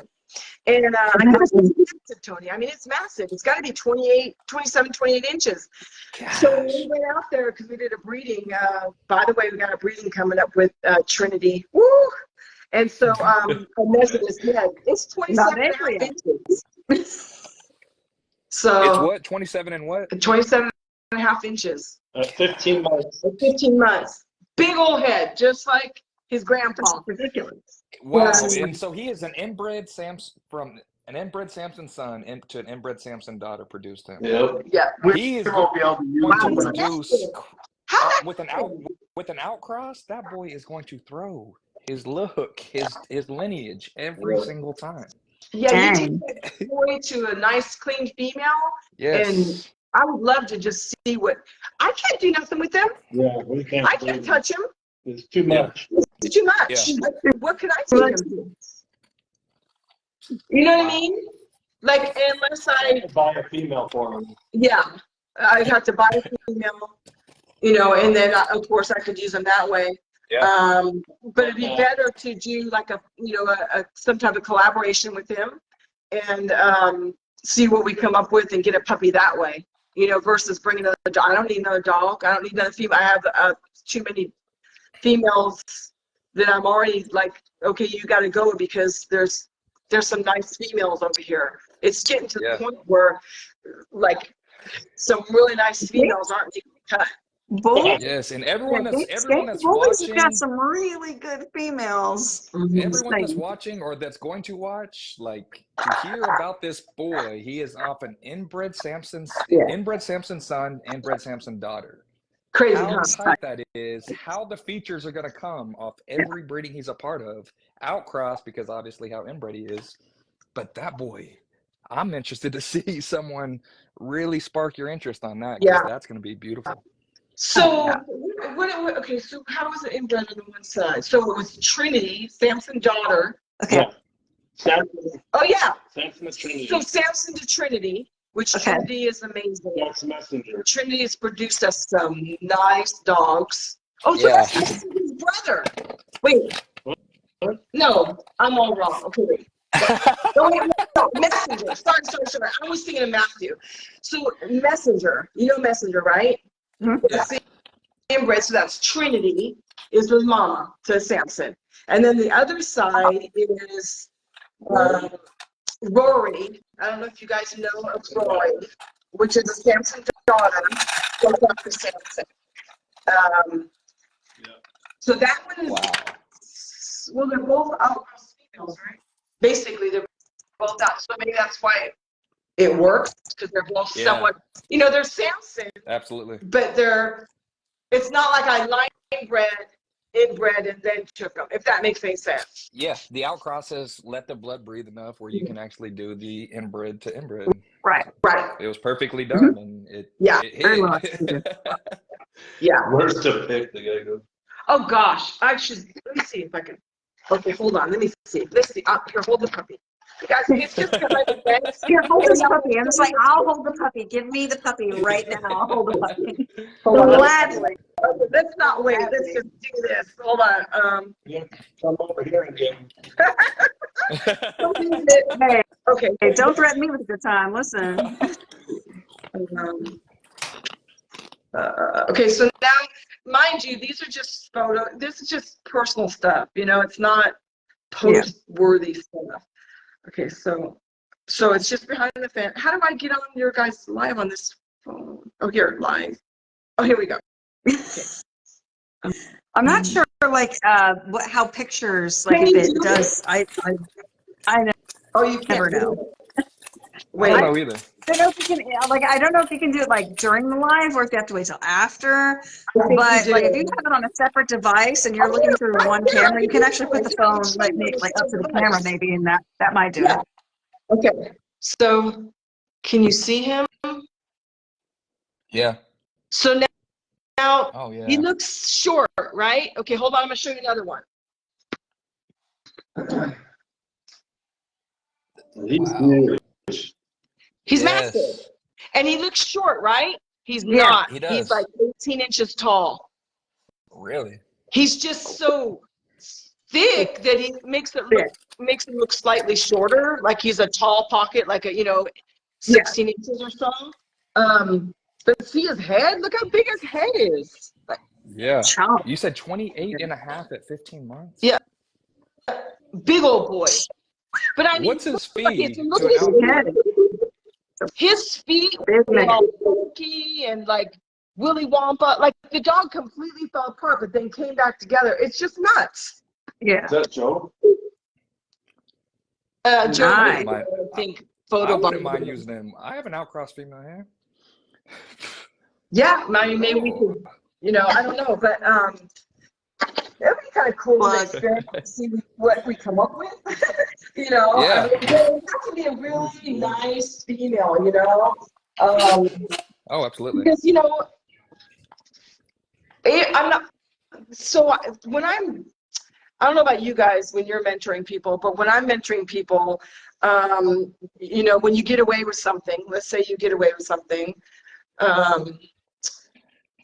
you have to be mindful about what you've done in the past, so I would definitely want to stay mindful and make sure. I don't care if it's not that wow factor of a girl, because I've seen Samson go to a lot of dogs that almost look like pit bulls and come up with some brilliant, thicker than thick dogs. So yes, even if we brought him to something that's not like massive, it just has to be something correct, because we'd have to really be mindful and not just be careless about it. Yeah.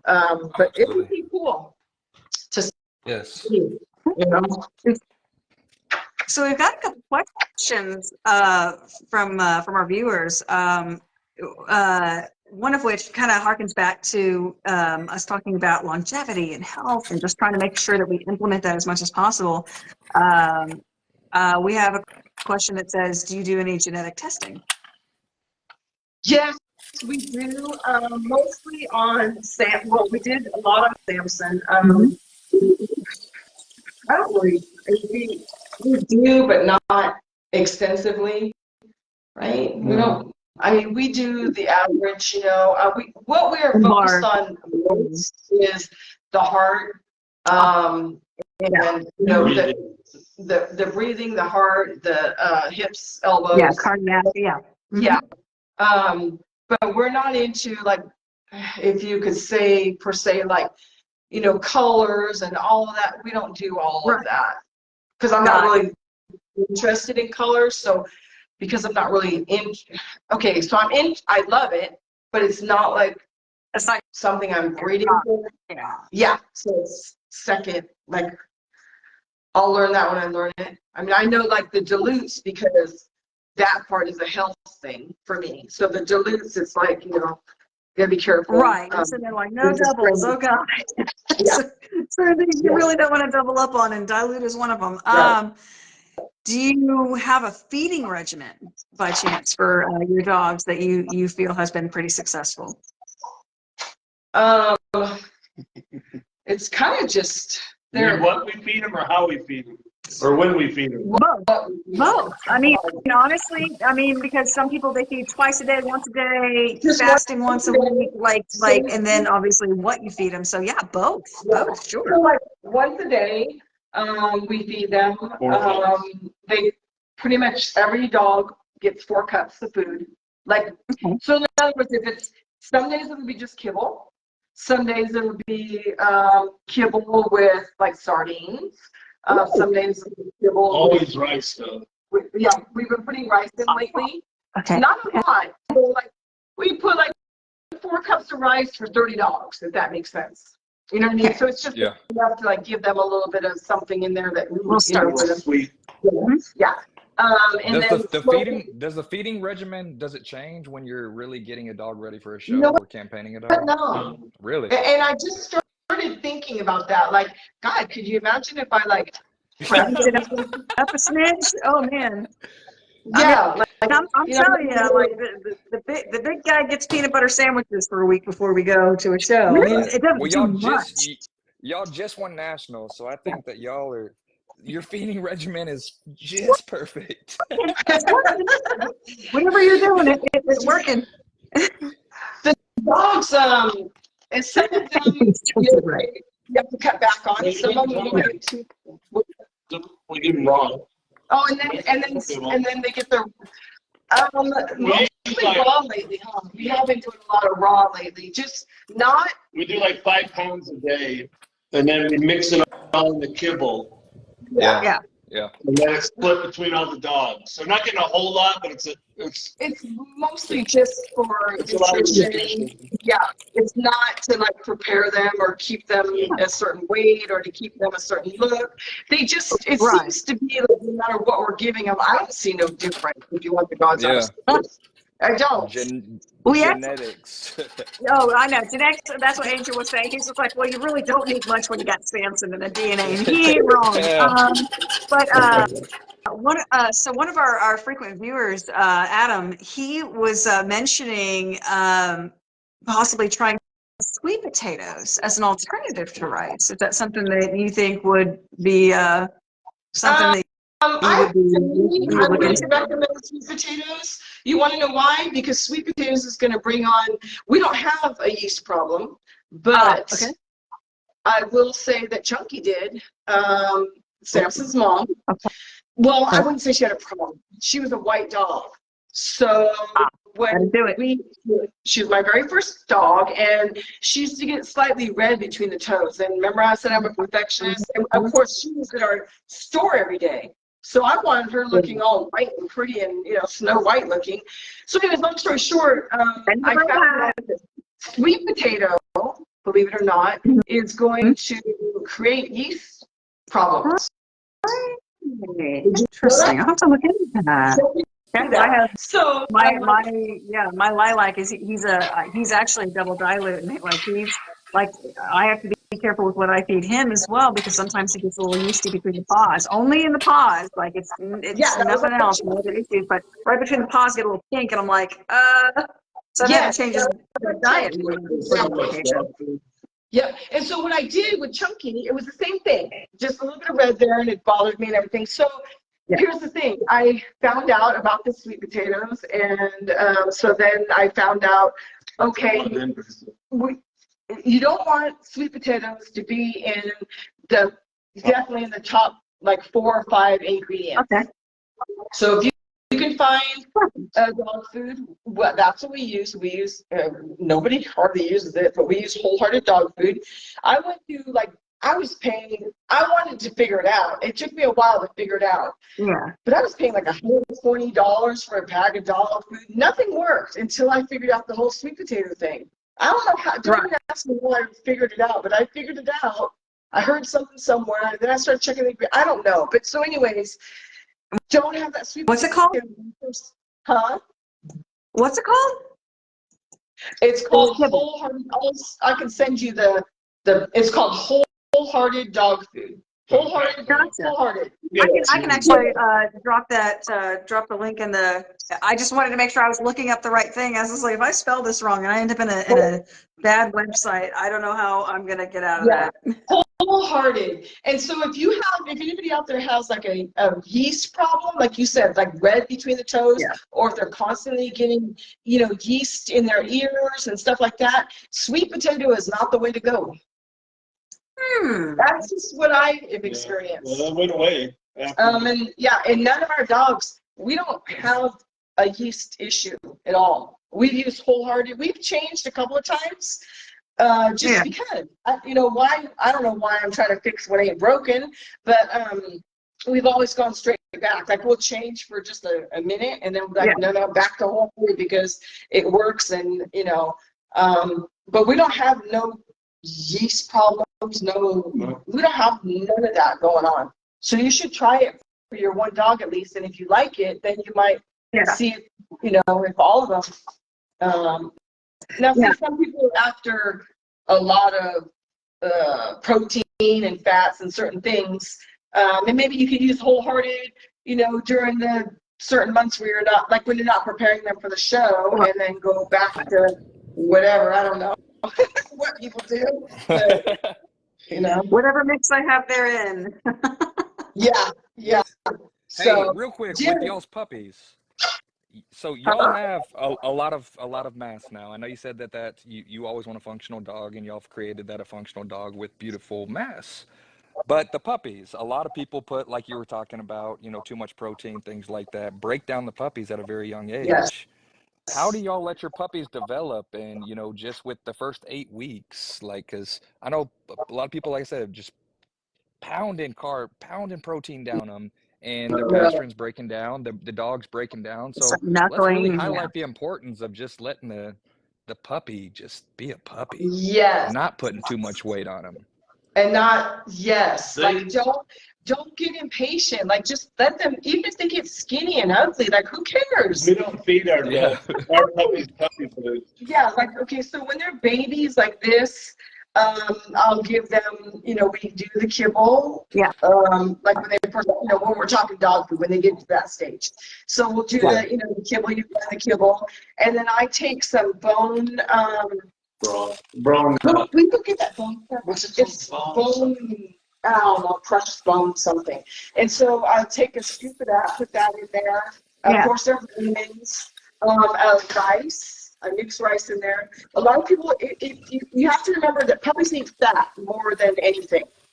Yeah. Because they're like kids. Kids run outside and they play and they're burning calories. So to me, bone broth powder. So if you remember to fat. Here's the thing. Just let them be puppies. Don't overfeed them. There we go. There we go. Don't try and pound weight on them. Just let them be what they are, and you have a better shot at a good conformational dog in maturity. In its mature years. But here's the bone. That's the bone stuff little ingredient that I put in. Bone broth powder. Cool. Thank you for sharing that. It's just a tiny little scoop that I put in there, and I only use it for my puppies. While they're growing. We give them Sure Grows. Sure Grow. Yeah. You know that. Yes. Everybody knows, a lot of people know about the Sure Grow vitamins, when they get a little bit older.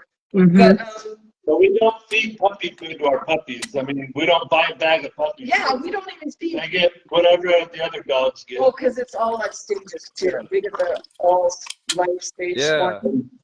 But nice. The key I think just is don't try to make them be something that they're not. Just don't try to speed time.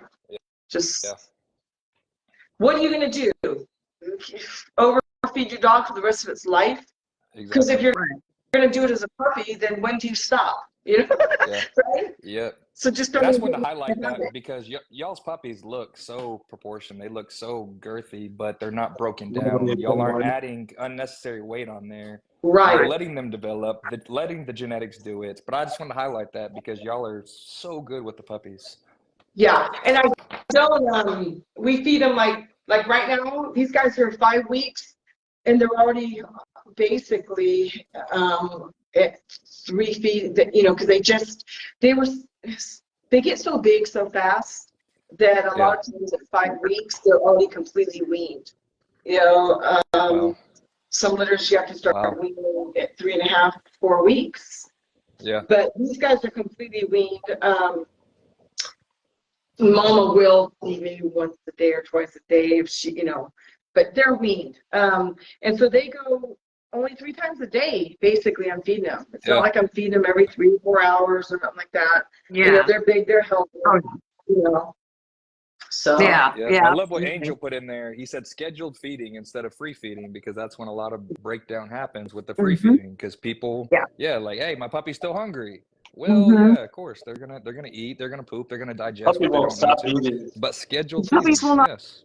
Right, exactly. They're not going to stop eating. If you put food in front of them, So a vast majority of them are going to be like, "Save yeah, my life," and just keep eating. And it's just like you yes, And just then ate 5 seconds ago. I then don't understand. then the whelping area is going to be full of the digested Yes. because they're not intaking what they, they are going to right. relieve what they don't need. Yeah. Right. And Right. you guys Absolutely. made me think of something here when you just tapped in on that. So when you're feeding your puppies, you know, you got that big bowl and they're all around it and everything. Yeah. And you're feeding your puppies, you know, some eat faster than others. You can't just say, okay, you all get to eat the same time limit. Like when your puppies are eating and you start to see the belly expand, okay, you just pick that puppy up, it's done. Uh-huh. Yeah. Move them You know, back. we're done. Yep. We're done. You go over here now. Tapping out, son. Yeah, your belly expanded and you don't need any more food. So, you know, because people forget some are slower eaters, some are faster eaters, and you know, if you just let them keep eating, like you said, they're gonna keep eating. You know, they're happy with that food. You know, some of them are big eaters. Yeah. Mm-hmm.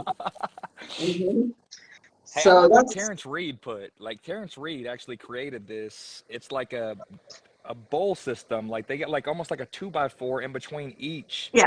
So that puppy has its own So cool. specific bowl, and it's really, really neat. But like you said, if you just watch, instead of putting food down and letting them all eat it, because everyone's not going to get the same. Take that big boy back that just dove into it and getting in everyone's way after he gets enough. Sorry, yeah. So yeah, it's just You're like, Mark's putting this listen, on tough the love. Everybody needs a chance. Just rein it in, big guy. See, and it's all about different.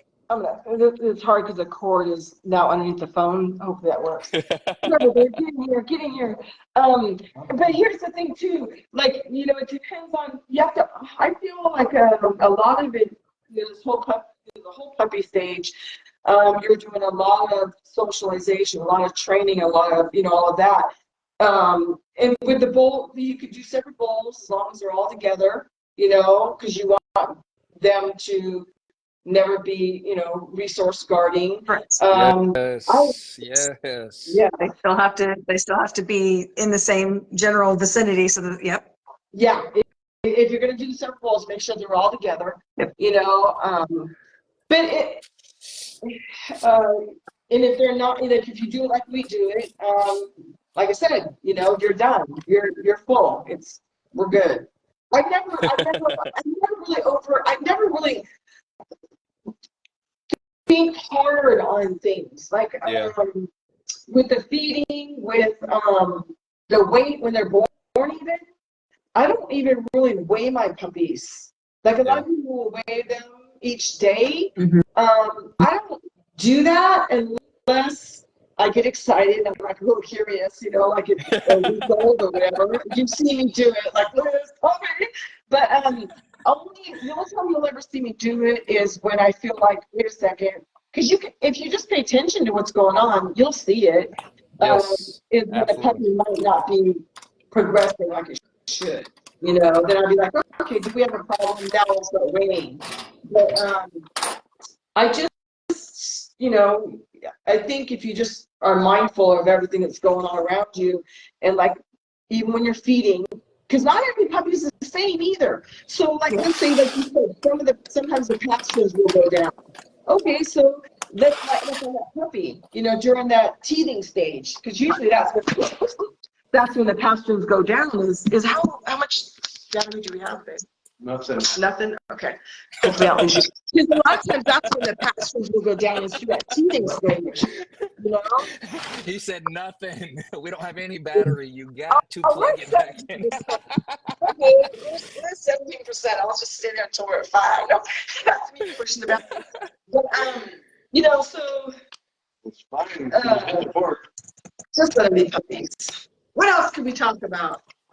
I love it. I love all dog talk. But I would like to ask a question, and we always ask this question to every guest, and y'all have so much knowledge, so I'm really looking forward to this. We try to gear this towards the everyday breeder, but also the newer incoming breeder where they have great questions. And you've answered a lot of great questions, gone in depth on things. But as the newer breeders, what advice would you give them? I know you've given a lot of advice today, but someone that's really getting into the breed, what's some advice that you would give them, starting from day one? Okay, so I think a couple of things. Number one, I would say before you get too deep into it, kind of research what you're doing, Yeah. And this is not a 9-to-5 job. This is, you will never have another day off in your life, basically. Lifestyle. It's a lifestyle. The more dogs you have, the more, Yeah, exactly. More just, oh my God. yeah, if you're building a program, there's a difference between people who are breeding and they're just selling puppies, and and that's okay. I'm not knocking anybody. I'm just saying there's different types of people and the way they do things. They're maybe just kind of dabbling in it and enjoying what they're doing or whatever. They just want to make a little extra money. I am not. How people will say, "Oh, you breed for money." Well, so what's so wrong with that? As long as you're not abusing the dogs, and don't take that literally. I'm just saying that I'm not going to condemn someone if they say, I want to have a litter of puppies to make a little bit of money as long as you're not a puppy mill. Does that make any sense? Right. Absolutely. I mean, we make a living off it. I would be condescending if I said anything else, right? So yeah, it takes money to continue the program. So absolutely. I'm 100% with you. Right back into the program. If you're able to make some money outside of that to kind of filter back into like improvements and things like then awesome. But for the most part, breaking even is kind of like because with any business, what are you going to do? You're going to put it back into the business. Any successful business needs to keep feeding that business so it will grow. Yeah. So what I'm trying to say is like the if you're in it for a program per se, you have to remember that eventually it's going to be very hard to get away. It'll be very hard to go on vacations. It'll be very hard to do it. It's a 24-hour job, So there's that part. The other part is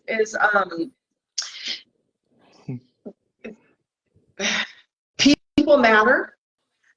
Yes. There's. I'm not saying that I want to talk about good people or bad people. What I want to talk about is the people that fit in your lifestyle. They fit to your mindset. They think like you do. Everybody has a best friend, right? And so just because my best friend isn't your best friend doesn't mean that they're bad people. So what I'm trying to say is find the people that you enjoy being with, that you're comfortable being with, and let them be your people.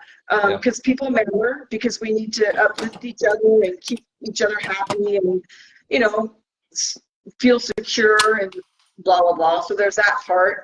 I would say start with a female, not a male. Yes. There you go. The female matters. Get yourself a very good foundation female.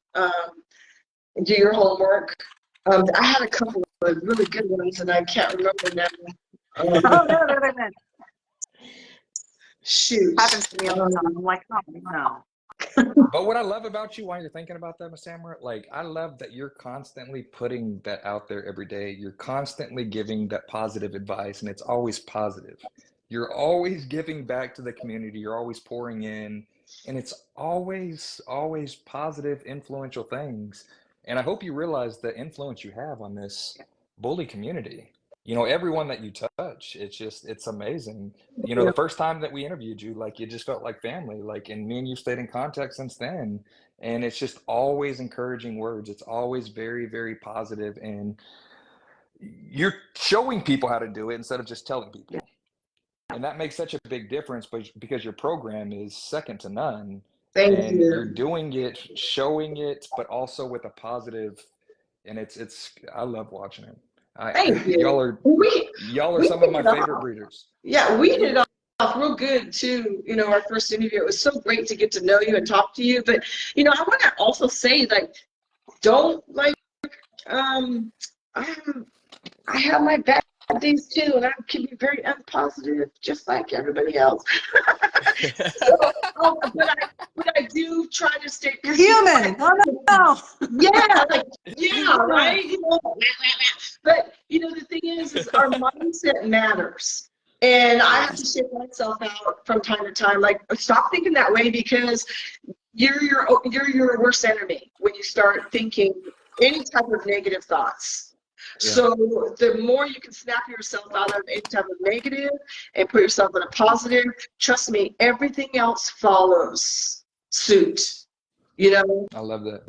So your mindset really matters. And dang it, I forgot. I was going to tell you just now what I had it, and then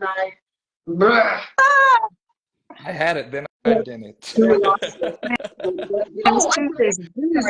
Oh, Here we go. Well, getting back to new breeders, if you're getting into it, you gotta, if you want to promote your dog, you have to go to shows. even if you don't show, you got to be there to network and get to know people. Let people look at other people's dogs, look at their compliment.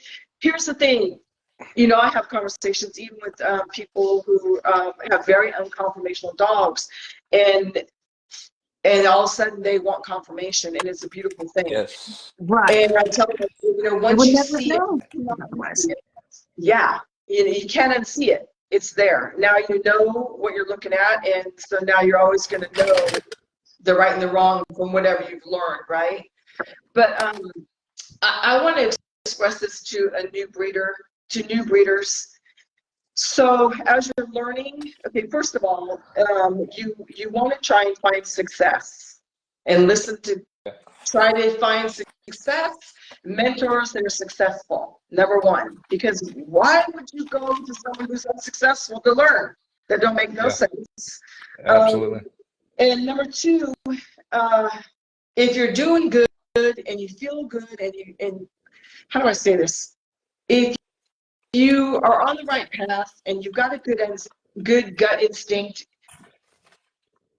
listen to yourself. Don't get sidetracked by all the noise. You know what I mean?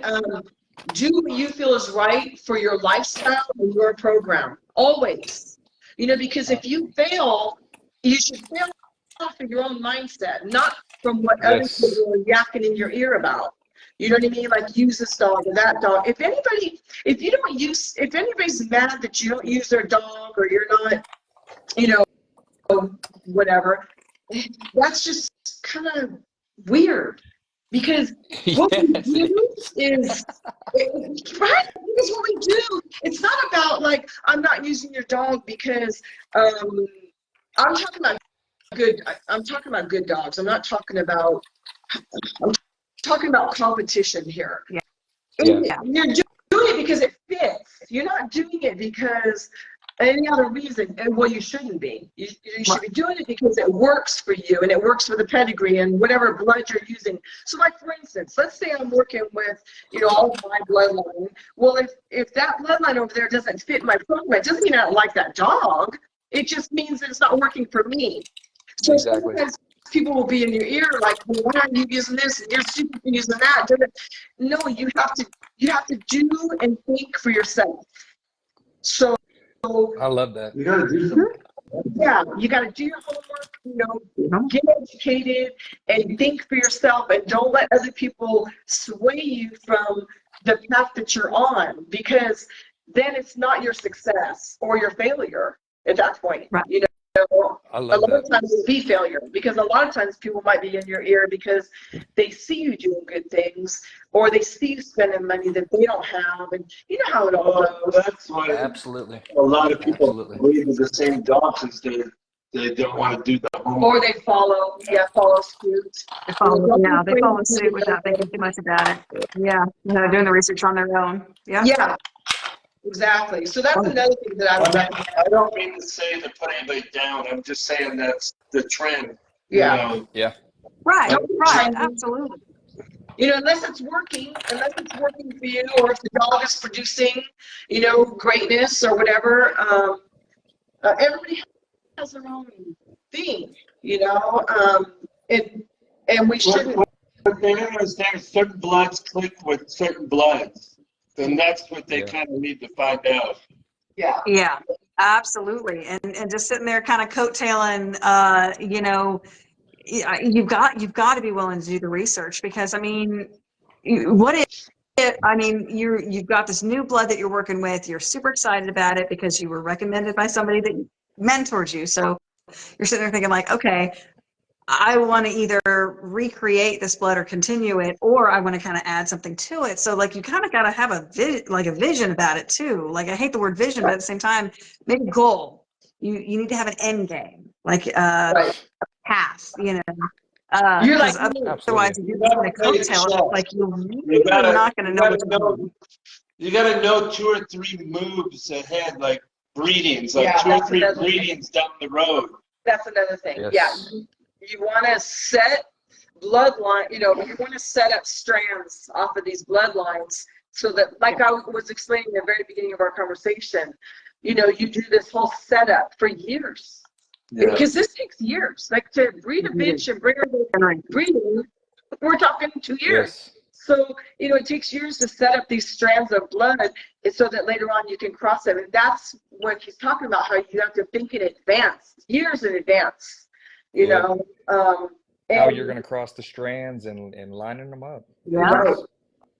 How you're implementing either your line breeding or your outcrossing, and it's like knowing when to do that in accordance to what already is there. And absolutely.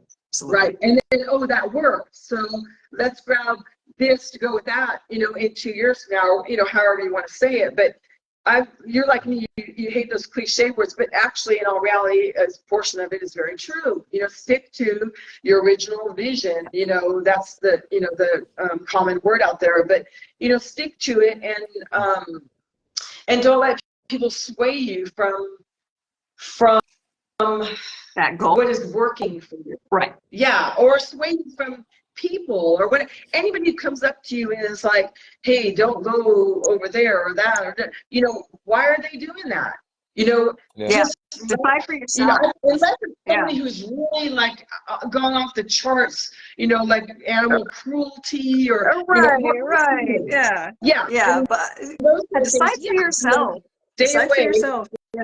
Yes, because at the end of the day, everybody has different personalities. Not everybody is gonna, click or get along. Like I was saying, find your people, find your people. Find good dogs.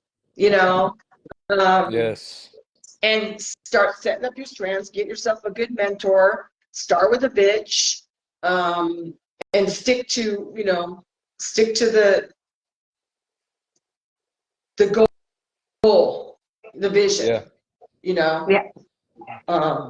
Because you will I love it. find people in your ear. Sometimes I haven't, because I'm too headstrong. I'm just doing my thing.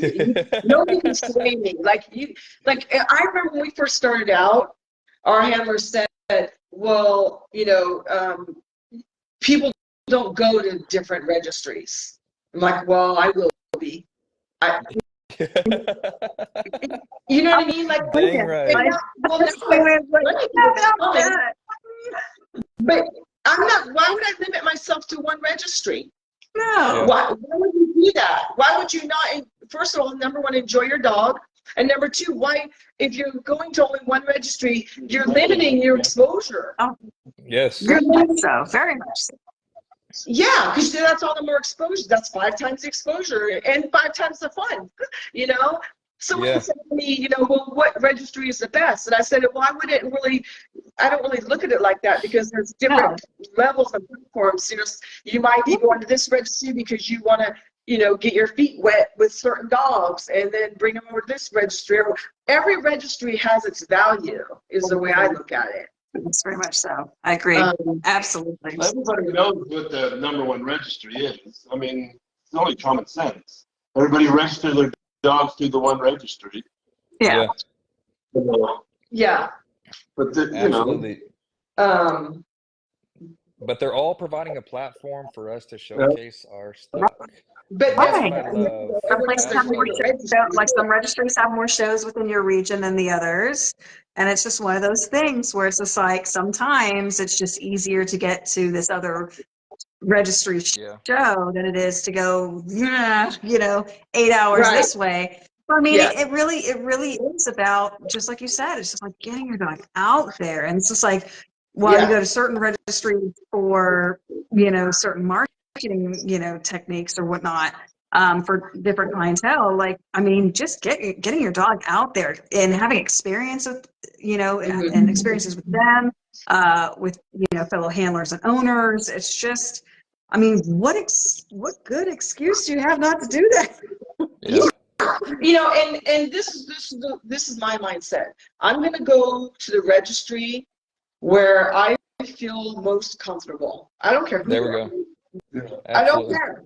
I really don't care, because Less transactional. Yes. Yeah. Yeah. I want I the vibe, and I want the comfort and the friendliness. And it's just like, are there certain, you know, either registries or hosts or whatever the case may be. And I feel that like that actually differs, in certain instances, but like, yeah, sometimes it feels transactional. It's like, I don't want to feel like a transaction. Like I'm here to have fun and see my people and show my dog, and, you know, so it's just, I don't want it to be a transaction, you know, so yeah, it's about the vibe. Because some people will say, you know, oh, well, if you're not here, then you don't have good enough dogs. That is not true. I could go to any registry. I've already, you know, I've kind of proven that with Samson and a lot of my other dogs. I have multiple, you know, grand champions and champions throughout all the registries. Yeah. And any dog I take to this registry, I could take across the board to whatever registry. So I just happen to be that lucky that I can say I could take my dog to any registry, and it's not about the dog. So, you know, wherever it doesn't matter if you have a good dog, bad dog, what dog you have. Go where you feel welcome. Go where you feel comfortable showing your dog. Go where you're going to get encouragement, where you're going to get knowledge, where you're going to be taught in a way where you don't feel intimidated or weird, you know. So you can learn and you can thrive. Go where you're going to thrive, you know? Yeah. Yes. That's the beauty of living here. Absolutely. All these registries around here. When we lived in California, it was basically just ABKC. Yeah. And then the BRC would have a show once a year. Yeah, you're right. It was BRC and ABKC, basically, USBR. And then, Most of it was ABKC. But when living in California, you traveled. I mean, you traveled to go to a show. It wasn't like here you can be at a show in 2 hours. Right. To take a show. But yeah, I think a new person should go, you know, just watching the handlers, how to handle, you know, get it, you know. Absolutely. There's so much to learn. All you can do, I guess what I would say to a new person is, all you can do is just start. And just enjoy it and have a passion for it. If you don't have a passion for it, it might not be your cup of tea. Because at the end of the day, it has to be a passion. This is about passion. This Absolutely. And there's no other way to survive it. Passion is the only thing that's going to get you. Hard work get ready for a show. Well, getting you through day to day sometimes, the work of it. Yeah. The ups and downs, the hardships, the trials, the errors, you know, all of that. At the end of the day, you have to have a passion for it to survive it. You know, the whelping, the C-sections, the, you know, the frustration. The long nights, the early mornings, like you said, the Ugh, heartbreaks. yeah. If the passion's not there, it's gonna fail. Ultimately, you failed before you started. Yes. Yeah. You'll end up eventually failing. Yeah. Or giving up, which is fine. Which is fine. You can still have a passion and say, okay, we're done. Yeah. It was a long, good haul, but we're done now. It's time to rest. But ultimately, I think passion is what's going to be the thing that drives you to success. And I'm going to tell you something, lifting other people up, whether you realize it or not, helps drive them to success. At least it does us. You can tell me Samson is beautiful every day of my life and tell me he's the best dog in the world. But what drives me, how do I say this? What drives me is, I'm saying it wrong. That is what drives me. I already know what Samson is. Does that make sense? So it's the confirmation of, it doesn't make my head big. It doesn't make me, it might make some people's heads big, but it doesn't make my head big. Yeah. It drives me. It's a passion that, okay, I'm making these people happy and they like what they see. So, I want to make more of that. That's what drives me.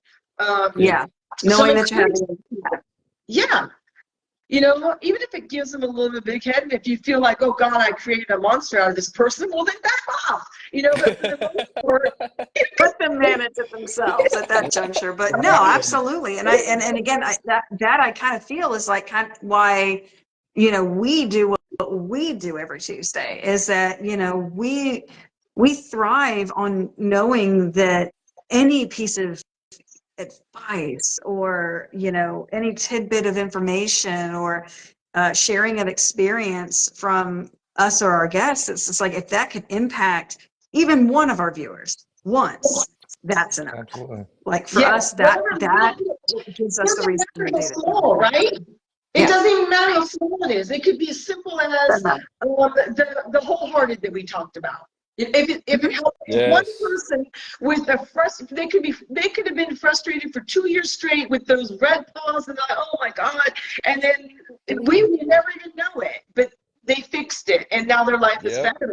And what you guys, shout out to you guys too, because. And I'm sure in the beginning, this is something that is a thing of progress, that slowly catches on. It's not like you're just going to take off overnight. This is a lot of dedication, a lot of hard work, a lot of like, how do we streamlining how we run our show. Dang it.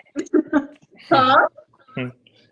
I can't. I've tried to add Bruce like 17 times since he actually went so off, and it hasn't worked. So obviously, through technical difficulties, we're still trying.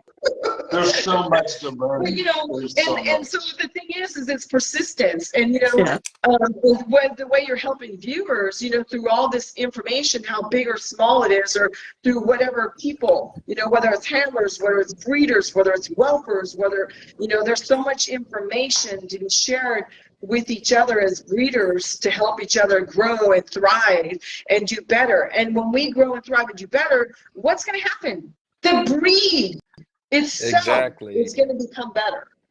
Yes. Personally, to be honest, I don't feel we should be sitting where we're sitting as far as this breed's concerned, if I can be blatant. Yeah. We should not be where we're at. I'm sorry, but there was a misfire. Further along. Yeah, it'd be nice. I agree. No, it would be nice. It needs to be nice.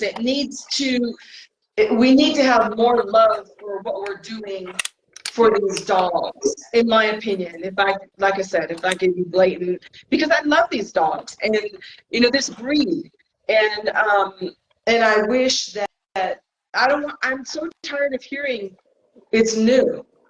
You know what? I don't want to hear it anymore. Yeah. Just stop. Yeah. And I mean, and yes, in comparison to other breeds that have been around for hundreds of years, if not thousands, like I get it. Yes, 20 years. I know. But at the same time, it's just like we've kind of had the blueprint for a minute. Like, it's so I'm with you. I do wish that we were a bit further along and a little bit more consistent, but at the same time, I mean, we've had recent talks, you know, even with Dave Wilson, and we've seen the improvement. Like we're seeing better and better dogs, more and more I good agree. dogs coming out. So it's like I feel like that's already kind of underway. So it's just a matter of like people bringing their dogs out. So just like I said earlier, like the advice that you would give is like bring these dogs out, go to these shows, like you know, we need eyes and hands, eyes and hands. That's the notion. Eyes and hands, the more the better. Yeah, it comes down to education, you know. And I don't mean to sound like with what I'm saying. I don't mean to be like so. I know it sounds harsh, but I'm not trying to be that harsh. I'm just saying that it's time that we start saying. It's time that we start asking more of the leadership. And of each other, and of each other as well. I mean, it's we are driving the car. Like this breed was handed to the public at a very early stage, if not right from the beginning. So we're driving the bus, like it's us. Like so, while the bus is owned by them and the road is paved by them, we're driving the bus. Like so, it is our responsibility, and it's one of those things where we have to take that very seriously. We have to hold each other accountable and try to help in the most constructive ways possible. Way. Yeah. You know, and that's all we can really do. You can't legislate morality. You can't make these people be better, but you can try and you can help and you can be there and support and give what you can. You know what I mean? That's all you can do. That's all you can do. Yeah. Well, and what you do is, and what I mean by, you know, I'm tired of hearing its infancy. I understand it is still a very young breed, but I feel like when I say I'm tired of hearing that, what I would just like to hear more of, I just want more consistency. And I feel like, and when I say leadership, because it is leadership, it does boil down to leadership. But with that said, too, leadership amongst the breeders as well. You could have a whole group of people that just start. It's leadership within the community as well, like coming together and leading, good breeders leading. It could be 50, it could be 500 breeders leading other breeders. It's not just one person, it's as a whole, you know. And it comes with caring about other breeders, because you'll never, if you kind of keep saying me, The problem is it's never going to happen. There's too many versions of the American Bully. Yeah, there's a lot of different mindsets. It's going to be a long time. Well, and it's going to stop changing. We got night girls. We won't get into all of that. I'm just saying that I wish that we got more consistent. Yeah, and I do feel like we are heading in the right direction, and the more and more people that are advocates for the breed are the ones that are continuing to breed. I think that's kind of solidifying, you know, kind of the end game, the goal of basically that consistency, that recognition, that integrity. So I think we are heading in the right direction, because the people that were in it for the right reasons are slowly but surely seeing themselves out, and the people that really have a passion for it are staying in, and they're finding the people they need to talk to, and who, you know, the help that they need to build better dogs. Yeah, they're fighting for the breed. You know, it matters to them. You know, there's been plenty of times where I said, I'm out. This is nuts. Like, what are we doing? But it's like, no, you know, I don't have it in me I'm not a quitter. I don't have it in me to quit. Absolutely. So that's just my little frustration of it. You know, you know. It's 100% valid, and I feel like we all have secretly, like we not even sometimes not even secretly, a great deal of us definitely don't keep it a secret. We all have that same concern and that same desire to obviously better the breed, create that consistency. And, you know, again, that's one of the reasons why we do this is, you know, we peddle the access. We're peddling access to experience people who have success in different arenas of this, whether it be the handling, the breeding, the whelping.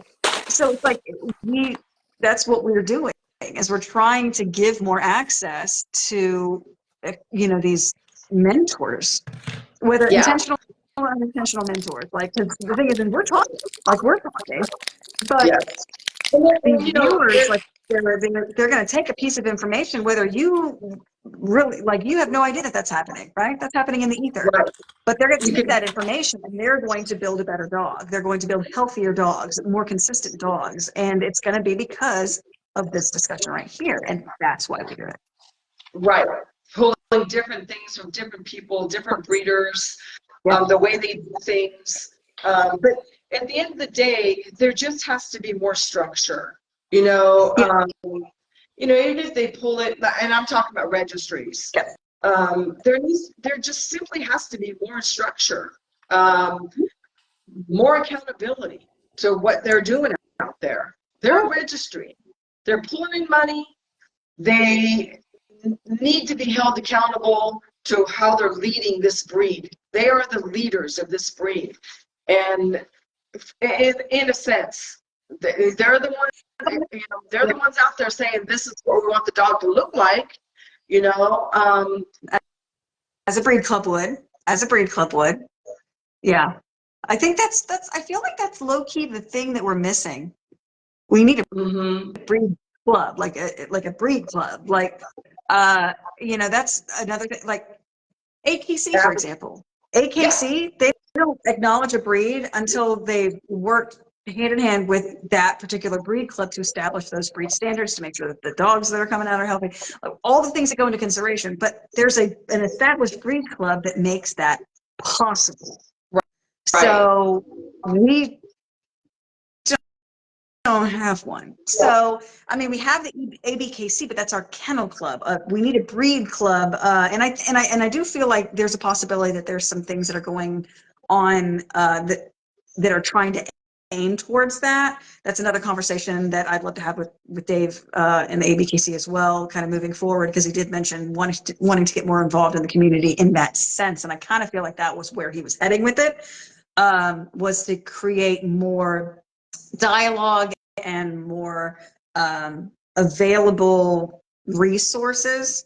So I do, which is what a breed club essentially is and does. So maybe that's where that's heading. I don't know yet. That is a conversation we do, and we'll definitely want to have with them as they kind of develop that, those new programs and things like that, those new additions and updates to the because it's, you know, we don't have the ABKC. That's just too much.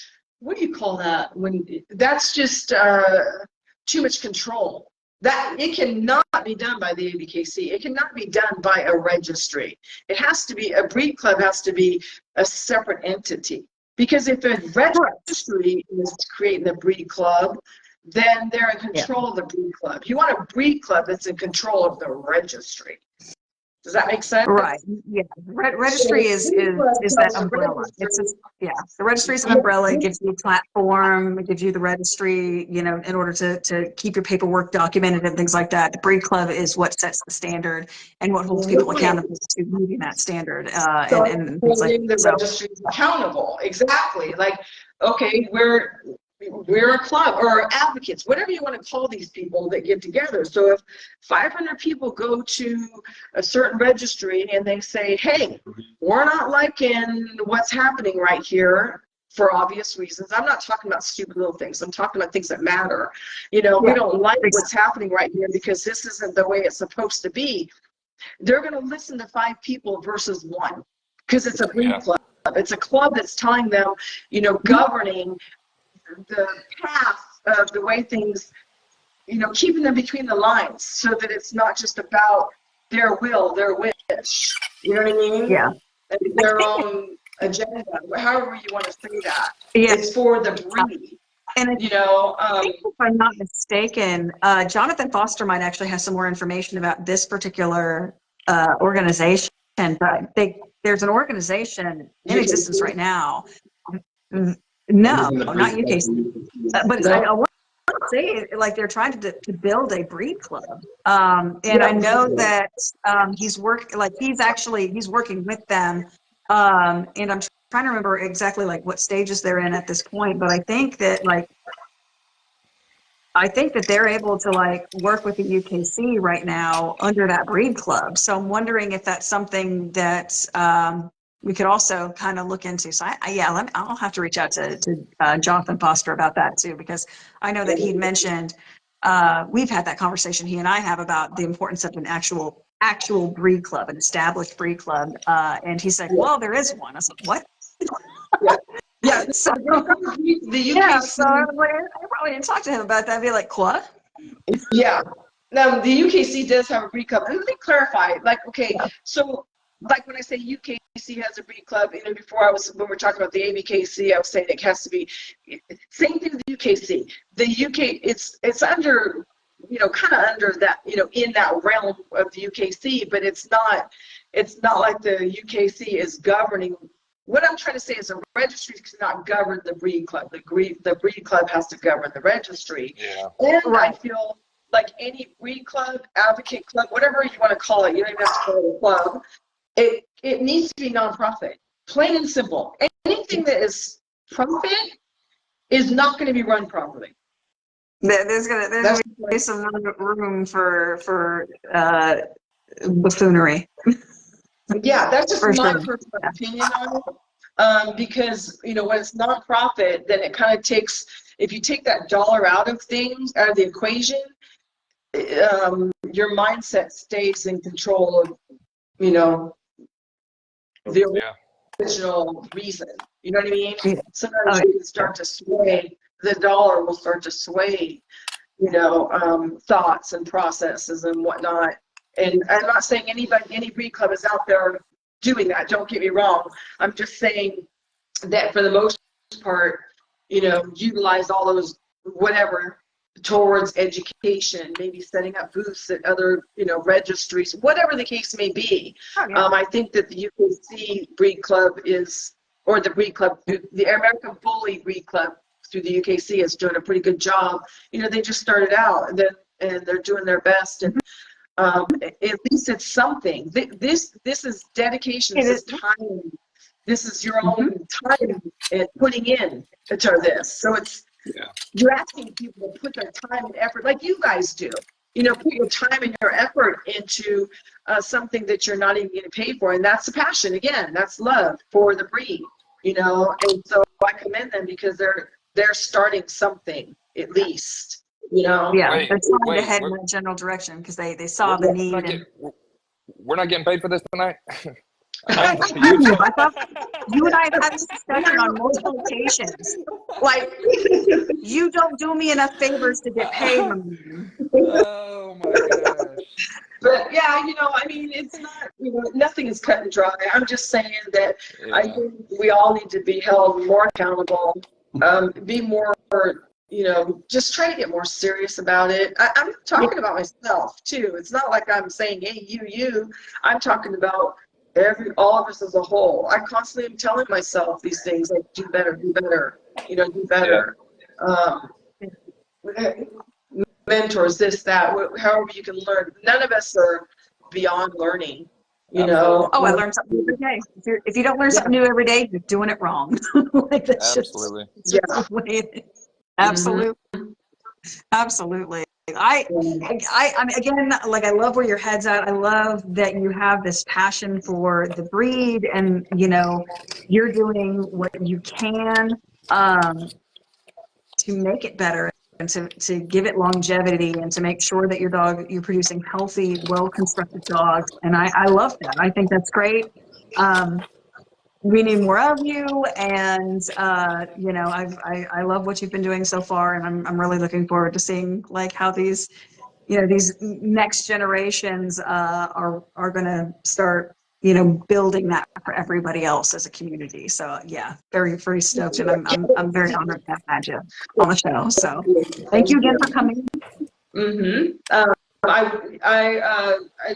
We both want to just say thank you very much for having us back on again. It was a great pleasure, an honor. You know, we feel honored when we're asked, you know, on to interviews like this. And it's exciting just to hang out and chat it up. And like you said, what's most rewarding is if anybody can pull anything from these interviews, no matter how small or big it is. If we can contribute something, something is better than nothing, you know. And I could just say one more thing to anybody out there that you're worthy. You know, people are worthy. Some people may think, well, I don't have this or I don't have that. No. You are worthy, and Yes. you can make it just like anybody else can. You know, if I can do it, anybody can do it. You know. You just got to say, I can do this, you know, Yes. and have the passion for it. So don't ever get discouraged. Don't ever let anybody make you feel unworthy or, you know, not accepted or not smart enough or any of that. You know, just set your mind to it. You can do it, and find the people who encourage you, you know. So you guys encourage us. So You thank you encourage for us every day, every post that you make. Amanda tries to tear me down every day, but I won't let her. But you encourage Somebody me. has to. Come on, man. I should be getting paid for that. Oh, yes. You know But no, what? I have You know what? thoroughly enjoyed Here's this. another thing too. Let's just talk about. Okay, I could talk forever, but let's just say this one more thing before we hang out, before we stop. So here's the thing too. Don't be afraid to be like straight up tell people like test those waters of your friendship. Like straight up tell people like things they need to hear too. Like for Yeah. instance, I'm bold that way, and sometimes I lose friends, and sometimes I don't. You know, you just hang on to the ones that can understand that it's out of love. But like, if you see somebody doing something, like, you know, again, we're not talking about like everything. We're just talking about like obvious things. You know, like No sugarcoating over you know, here. yeah, just tell them Yeah. like, you know, tell them what they need to hear so that they can improve. Yes. Yeah, give it to them straight. I mean, if you have to tailor it a certain way, obviously, like coming from a realm of hospitality, it's all about the delivery. Yes. It's what I call the elegant no. You know, and it is like if you have to tailor the way you say things, that obviously will get better reception as far as like them actually retaining the information you're giving them. But at the same time, it's like definitely don't keep that to yourself if you think that that's actually going to make them better. Help them, yeah, and make them a better, you know, more successful, a better, give them more confidence, better, whatever it may be, you know, like, I mean, no matter, I don't care what it is, you know, don't be afraid to test the boundaries of that relationship. And like you said, the delivery matters. And just saying, you know what, I'm telling you this because I care, because I love you, and I want you to be successful, you know. Yes. Your female sucks, you need a new one. No, I'm just kidding. It's like, it has some flaws that I think are going to be really hard to breed out. You should start over. Yeah, you know, like just, and I'm totally kidding. You know, whatever it may be, a lot of people can't handle straight up. They can't, and that's okay, and that's why the delivery matters. You know, but this generation's different than us. Yeah. Yes, but true friendship, you should be able to say those things. And like you said, testing the water and to put something out there, not to go too in depth with it. Tamarah, you messaged me one time and you're like, hey, you know, you really set me straight on something in such a very nice, elegant way. And I told you how much I appreciated that. And I want to tell you right now how much I appreciate that. Did I I believe it was you. Sorry. Yes, no, but it's fine.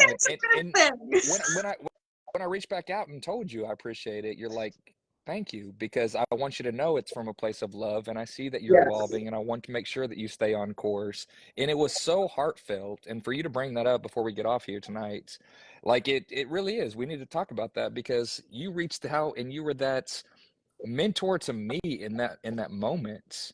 And I appreciate that more than you'll ever know. And Mark, like you said, the newer generation, there is a lot more of defensive. Yeah. You know, it's more of you hurt my feelings Yeah. instead of, no, I'm telling you this because I care about you and I want to see you succeed. And that's exactly how I took it. And that's when you even said, you're like, I was worried about how you're going to take this. And I forget exactly what it was, but I posted something that might have been persuade or could be seen as not what it was being intended to. Yeah. And you saw that and you seek that out. And for you to take that time to actually, you know, message me and say that, I appreciate that more than y'all will ever know. Yeah, yeah. I don't remember it, but I kind of remember what you're talking about now. But yeah, you know, just little things like that. And you know, you like I was like that could have went south. Yeah. You know, but if you truly care about somebody, then you're willing to, and I've done that a lot of times. And then afterwards, I'm like, oh my gosh, Tammy, you know, that might not have been a good idea. But it's just me. And, you know, I'm glad that it strengthened our relationship instead of weakened it. And that's when you know those are your people. Oh, you know? absolutely. Yes. Absolutely. And Adam said it as well. One of our frequent viewers, you know, he's just like, those are the friends that, you know, you can give crap to and they can accept it and be able to accept that as like a constructive criticism because you know it's coming from a place of no, I literally want you to succeed. The only reason I'm telling you this is because I don't want to. Right. It's constructive. Like I want to see you not succeed. Just criticism, exactly. Right. Yeah. Right. I'm not just out here to try and bring you down. I'm trying to lift you up. And at this point, if that's the information that I know can do that for you, I hope you take it the way that it's meant. And that's all you can hope. You know, right. Some people will and some people won't. As Nathaniel has said, there's some people who can sit there and tell them to look in the face, but you know. Yep. It's from a place of, you know, heartfelt. You know, it's heartfelt. It's not, you know, mockery or nothing like that. It's, you know, so yeah. So with that said, you know, I try to tell you. I guess we should totally get off because, you know, we could probably talk forever, but I really appreciate you guys having us on here, and I appreciate you know, let me like share my joy of this national win because it meant a lot to me and Samson being out there. I know he's not like an old man. I know he's not 10 or 12, but it was really cool for me having him out there yet again and experiencing another national win that I never in a million years never dreamed would ever happen. And there goes God again saying, hey, you know what? Here I am. There you go.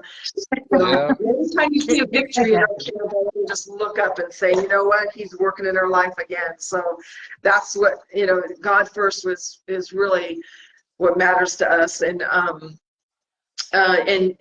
appreciate good people like you guys and having us on here and anybody and everybody who's watching and all the people that supported us through thick and thin. You know, just I can't express how much we really appreciate it. And I got to get those Samson kids out there, like you said, and find out who all that, because there's a lot of them. Yes. Samson puts out a lot of show dogs. I'm so proud of that. You think I'd be on checking that list, you know? So stay on me, Caleb, to make sure I do that. I will. I need you. Yeah. Like, I want to see as many as possible. Yeah. Okay, you guys. Well, you guys have a fantastic night, and thanks again. I really, really appreciate you. Absolutely. And hopefully one day we'll be able to do it again. We're not boring everybody. No, we will definitely make it a three-peat. Thank y'all very much. Yeah. Just like y'all did at the Nationals, a three-peat. Y'all have a good night. Okay. All right, you guys too. Thank you, everybody. God bless you all. Thank you. Well, thank you. Okay. Guys, have a great night. Bye-bye. Okay, you too. Thank you. My pleasure.